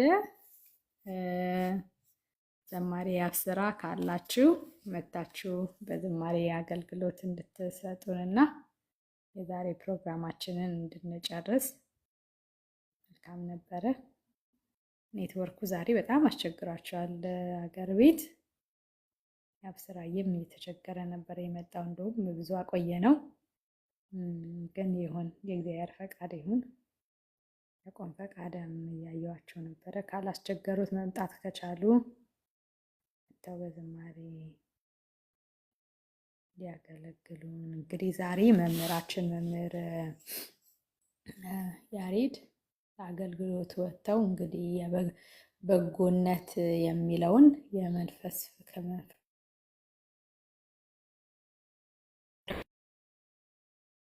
ክፍል 2 ብዬ ነበር ማስታወቂያ የሰራሁት። በአጋጣሚ መንገድ ላይ መድረስ ስላልቻሉ ነው ያልመጡት። እንግዲህ ነው እኛ ባላሰብነው ብዙ ነገር እንተማርንበት። ብዙ ነገሮችን ኖት ይዛችሁ እንደተማራችሁ ተስፋ አደርጋለሁኝ። የያዛችሁትን ኖት በደንብ እንደምታዩት ተስፋ አደርጋለሁኝ። እንግዲህ በጎ ሕሊና ነው ዛሬ የተማርነው። ሰው ማድረግ ያለበት በጎ ሕሊና እንዲኖረው 2 ነገሮችን በጸጋ መቀበል አለበት ብለውናል መምህር። አንደኛው ሟች ነኝ ብሎ ማሰብ አለበት። ሁለተኛው ደግሞ በነገ መመካት ማቆም አለበት።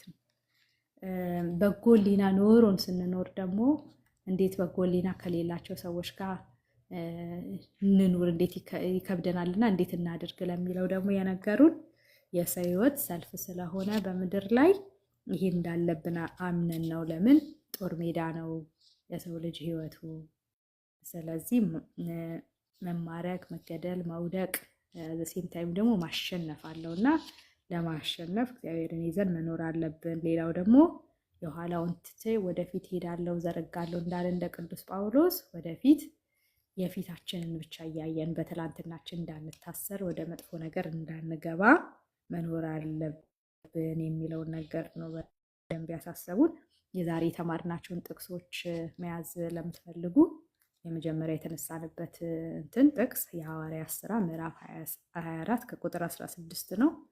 ከዛ ደግሞ የመጽሐፈ ኢዮብ 14:5 ሁለተኛ ሳሙኤል 14:14 መጽሐፈ ኢዮብ 7:1 መጽሐፈ ምሳሌ 27:1 እና ፊልጵስዩስ 3:13-14 እነዚህ ነበሩ እንግዲህ የተማርንባቸው እና ዘንድሮ እንግዲህ ገና አዲስ ዓመቱን ብለን ስንጀምር ብዙ ነገሮች ነው እንደ ቅድስት ቤተክርስቲያን ምእመንነት ያለው እየተጋፈጥን ያለ ነው። ግን ሁሉን ነገር ማሸነፍ የምንችለው በጎ ሕሊና የመንፈስ ፍሬዎችን ለማፍራት ስንጥር ነው። ምንም ነገር ብናደርግ የትምህርቱም፣ የዝማሬውም፣ የቅዳሴውም የሁሉም ነገር መጨረሻው የጌታችን መድኃኒታችን ኢየሱስ ክርስቶስ ስጋና ደሙን መቀበል ነው እና እሱን መልበስ ነው፣ በሱ ሕይወት ውስጥ መመላለስ ስለሆነ ሁላችንም ይህንን ዓመት ከንስሐ አባቶቻችን ጋር ተነጋግረን ወደዛ ሕይወት የምንመጣበት ቤታችን ክርስቶስን የሚመስል ሕይወት እሱን የያዘ እንዲሆን ነው መጣር ያለብን። ካለበለዛ ምንም ጥቅም የለውም። ምንም ብናረግ የፈለግነው ብንሰጥ ብንመጸውት ምን ብናረግ ከክርስቶስ ጋር አንድ ካልሆነን ጥቅም የለውም ወገኖች። እድሜያችን አጭር ነው። ባለንበት ሀገርም በሕይወት ያለንበት ቦታ ስላለን ነው። ኦርቶዶክሳዊነት የሚያስገድልበት ዘመን ላይ ደርሰናል እና ወገኖቻችን እየጸለይን እያሰብናቸው ደግሞ እንደዚህ በጎ ሕሊና ያለው ሰው ሆኖ ለመኖር ነው። ፍቅር፣ ደስታ፣ ትዕግስት፣ በጎነት እያለ ይቀጥላል። 9 የመንፈስ ፍሬዎች በገላትያ 5:22 ላይ ያሉትን እሱ በእኔ ሕይወት ውስጥ አለ ወይ ብሎ ማለት በጣም ስለሚያስፈልግ ማለት ነው እና እሱን ቅድም ስቲኪ ኖት ብሎናል አይደለ ዲያቆን እስኪያስ፣ እዛ ላይ ቼክ እያደረገን ማየት አለብን። እኔ ላይ አለ ወይ፣ እኔን ይመለከታል ወይ፣ ይሄ ሕይወት አለኝ ወይ ብለን ካላልን አስቸጋሪ ነው እና በዛ ሕይወት ውስጥ እንድንመላለስ የእግዚአብሔር አምላካችን ፈቃድ ይሁንብን። እንግዲህ ዛሬ ፕሮፋይሉ ላይ ያለ እስካሁን የተማርናቸውን ተከታታይ ትምህርቶች ዛሬ የመጣችሁ ያመለጣችሁ ሄዳችሁ ማየት ትችላላችሁ። ድንግል አጽረነተ ርዕሳ ዩቲዩብ ፔጅ አለው። እዛ ላይ ትምህርቶቹ ፖስት ተደርገዋል። ሄዳችሁ እንድትከታተሉ እና የሚቀጥለው ሳምንት ደግሞ ረቡዕ መታችሁ ተከታታይ ትምህርቱ እንድትቀጥሉ አብራችሁን ተምሮ ለጨረሰ ሽልማት አለው ተብሏል። መምህራችን መምህር ያሬድ እና ደግሞ የሕክምና ጥያቄዎች ያላችሁ ደግሞ አርብ ማታ በ8 ፒኤም ፓሲፊክ ታይም ወይም ደግሞ ጠዋት አይ ቲንክ 12 ሰዓት ቅዳሜ ነው የሚሆነው ሲነጋ ሕክምና ጥያቄ ያላችሁ መታችሁ ለሐኪሞች ጥያቄያችሁ ማቅረብ እና እንግዲህ ሰከንድ ኦፒኒየን ማግኘት ትችላላችሁ። እስከዚህ ሰዓት ያደረሰን የአባቶቻችን አምላክ እግዚአብሔር የተመሰገነ ይሁን። ቤቱን ፎሎ ያላረጋችሁ ፎሎ አድርጉ። ፍላየሮች ስንለጥፍ ደግሞ ሼር ድዌት እያረጋችሁ እንድታገለግል ይሁን። እግዚአብሔር ይስጥልን። እንግዲህ በዝማሬ የሚያገለግሉን ወንድሞቻችን አልመጡልንም። ኔትወርክ ቲንክ ሀገር ቤት እየጣም ዛሬ አስቸግሯል መሰለኝ። በጣም ነው የሚልብኝ የሚመልስብኝ ያለው ዘማሪ አብስራም ብሎ እንግዲህ ወይ ባትሪ ያልቆበትም ይሆናል መብራቱ አልመጣም። ዲያቆን ፈቃደም ካሉ ከታች መጥተው ቢያገለግሉ መልካም ነበረ። የማይችሉበት ቦታ ሆነው ነው የሚሆኑት። እንግዲህ እግዚአብሔር ፈቃድ ይሁን። መዝሙራቱን ሰምተናል። ሰላም ሁኑልኝ ወገኖችዬ። እግዚአብሔር ከሁላችን ጋር ይሁን።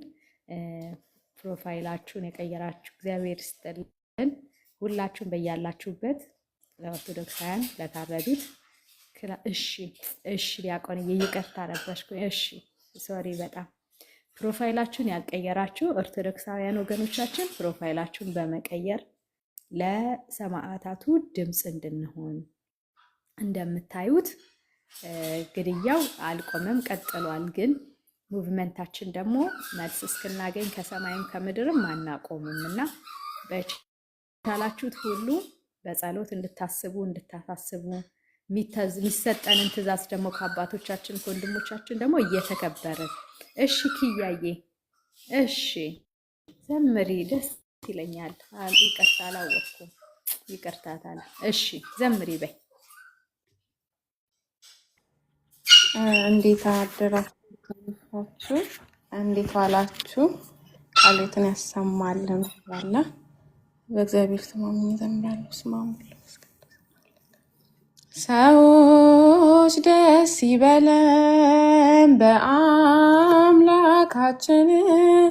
ከኃጢአት ባርነት ነፃ ላወጣን ተነሱና መስግን ውለታው ብዙ ነው ምን ይከፈለዋል ተመስገን ብቻ ነው።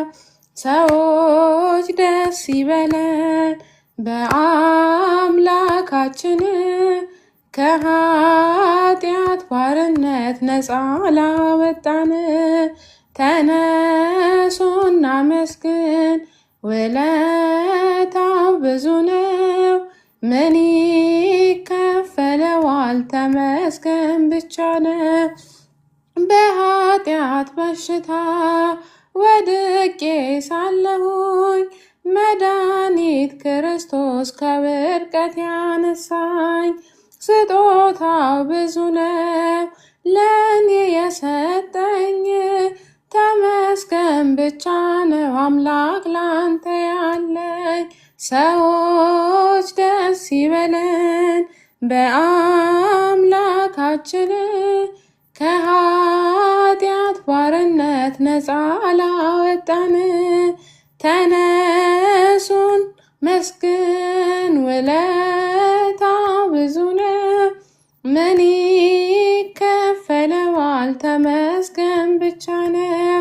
እንደ በርጤሜዎስ እውር የነበርኩኝ ዛሬ ግን በአምላኬ ድነት አገኘሁኝ። ሕጉ ለመንገዴ ብርሃን ሆኖኛል የእርሱ ስለሆንኩኝ ሰላሙን ሰጥቶኛል። ሰዎች ደስ ይበለን በአምላካችን ከኃጢአት ባርነት ነፃ ላወጣን ተነሱና መስግን ውለታው ብዙ ነው ምን ይከፈለዋል ተመስገን ብቻ ነው። በድንቅ አጠራር በፍቅር የጠራኸኝ ከአጋንንት ስራ ነፃ ያወጣኸኝ አልፋና ኦሜጋ ዘላለም የምትኖር ኤልሻዳይ የሆንክ አማኑኤል ተመስገን።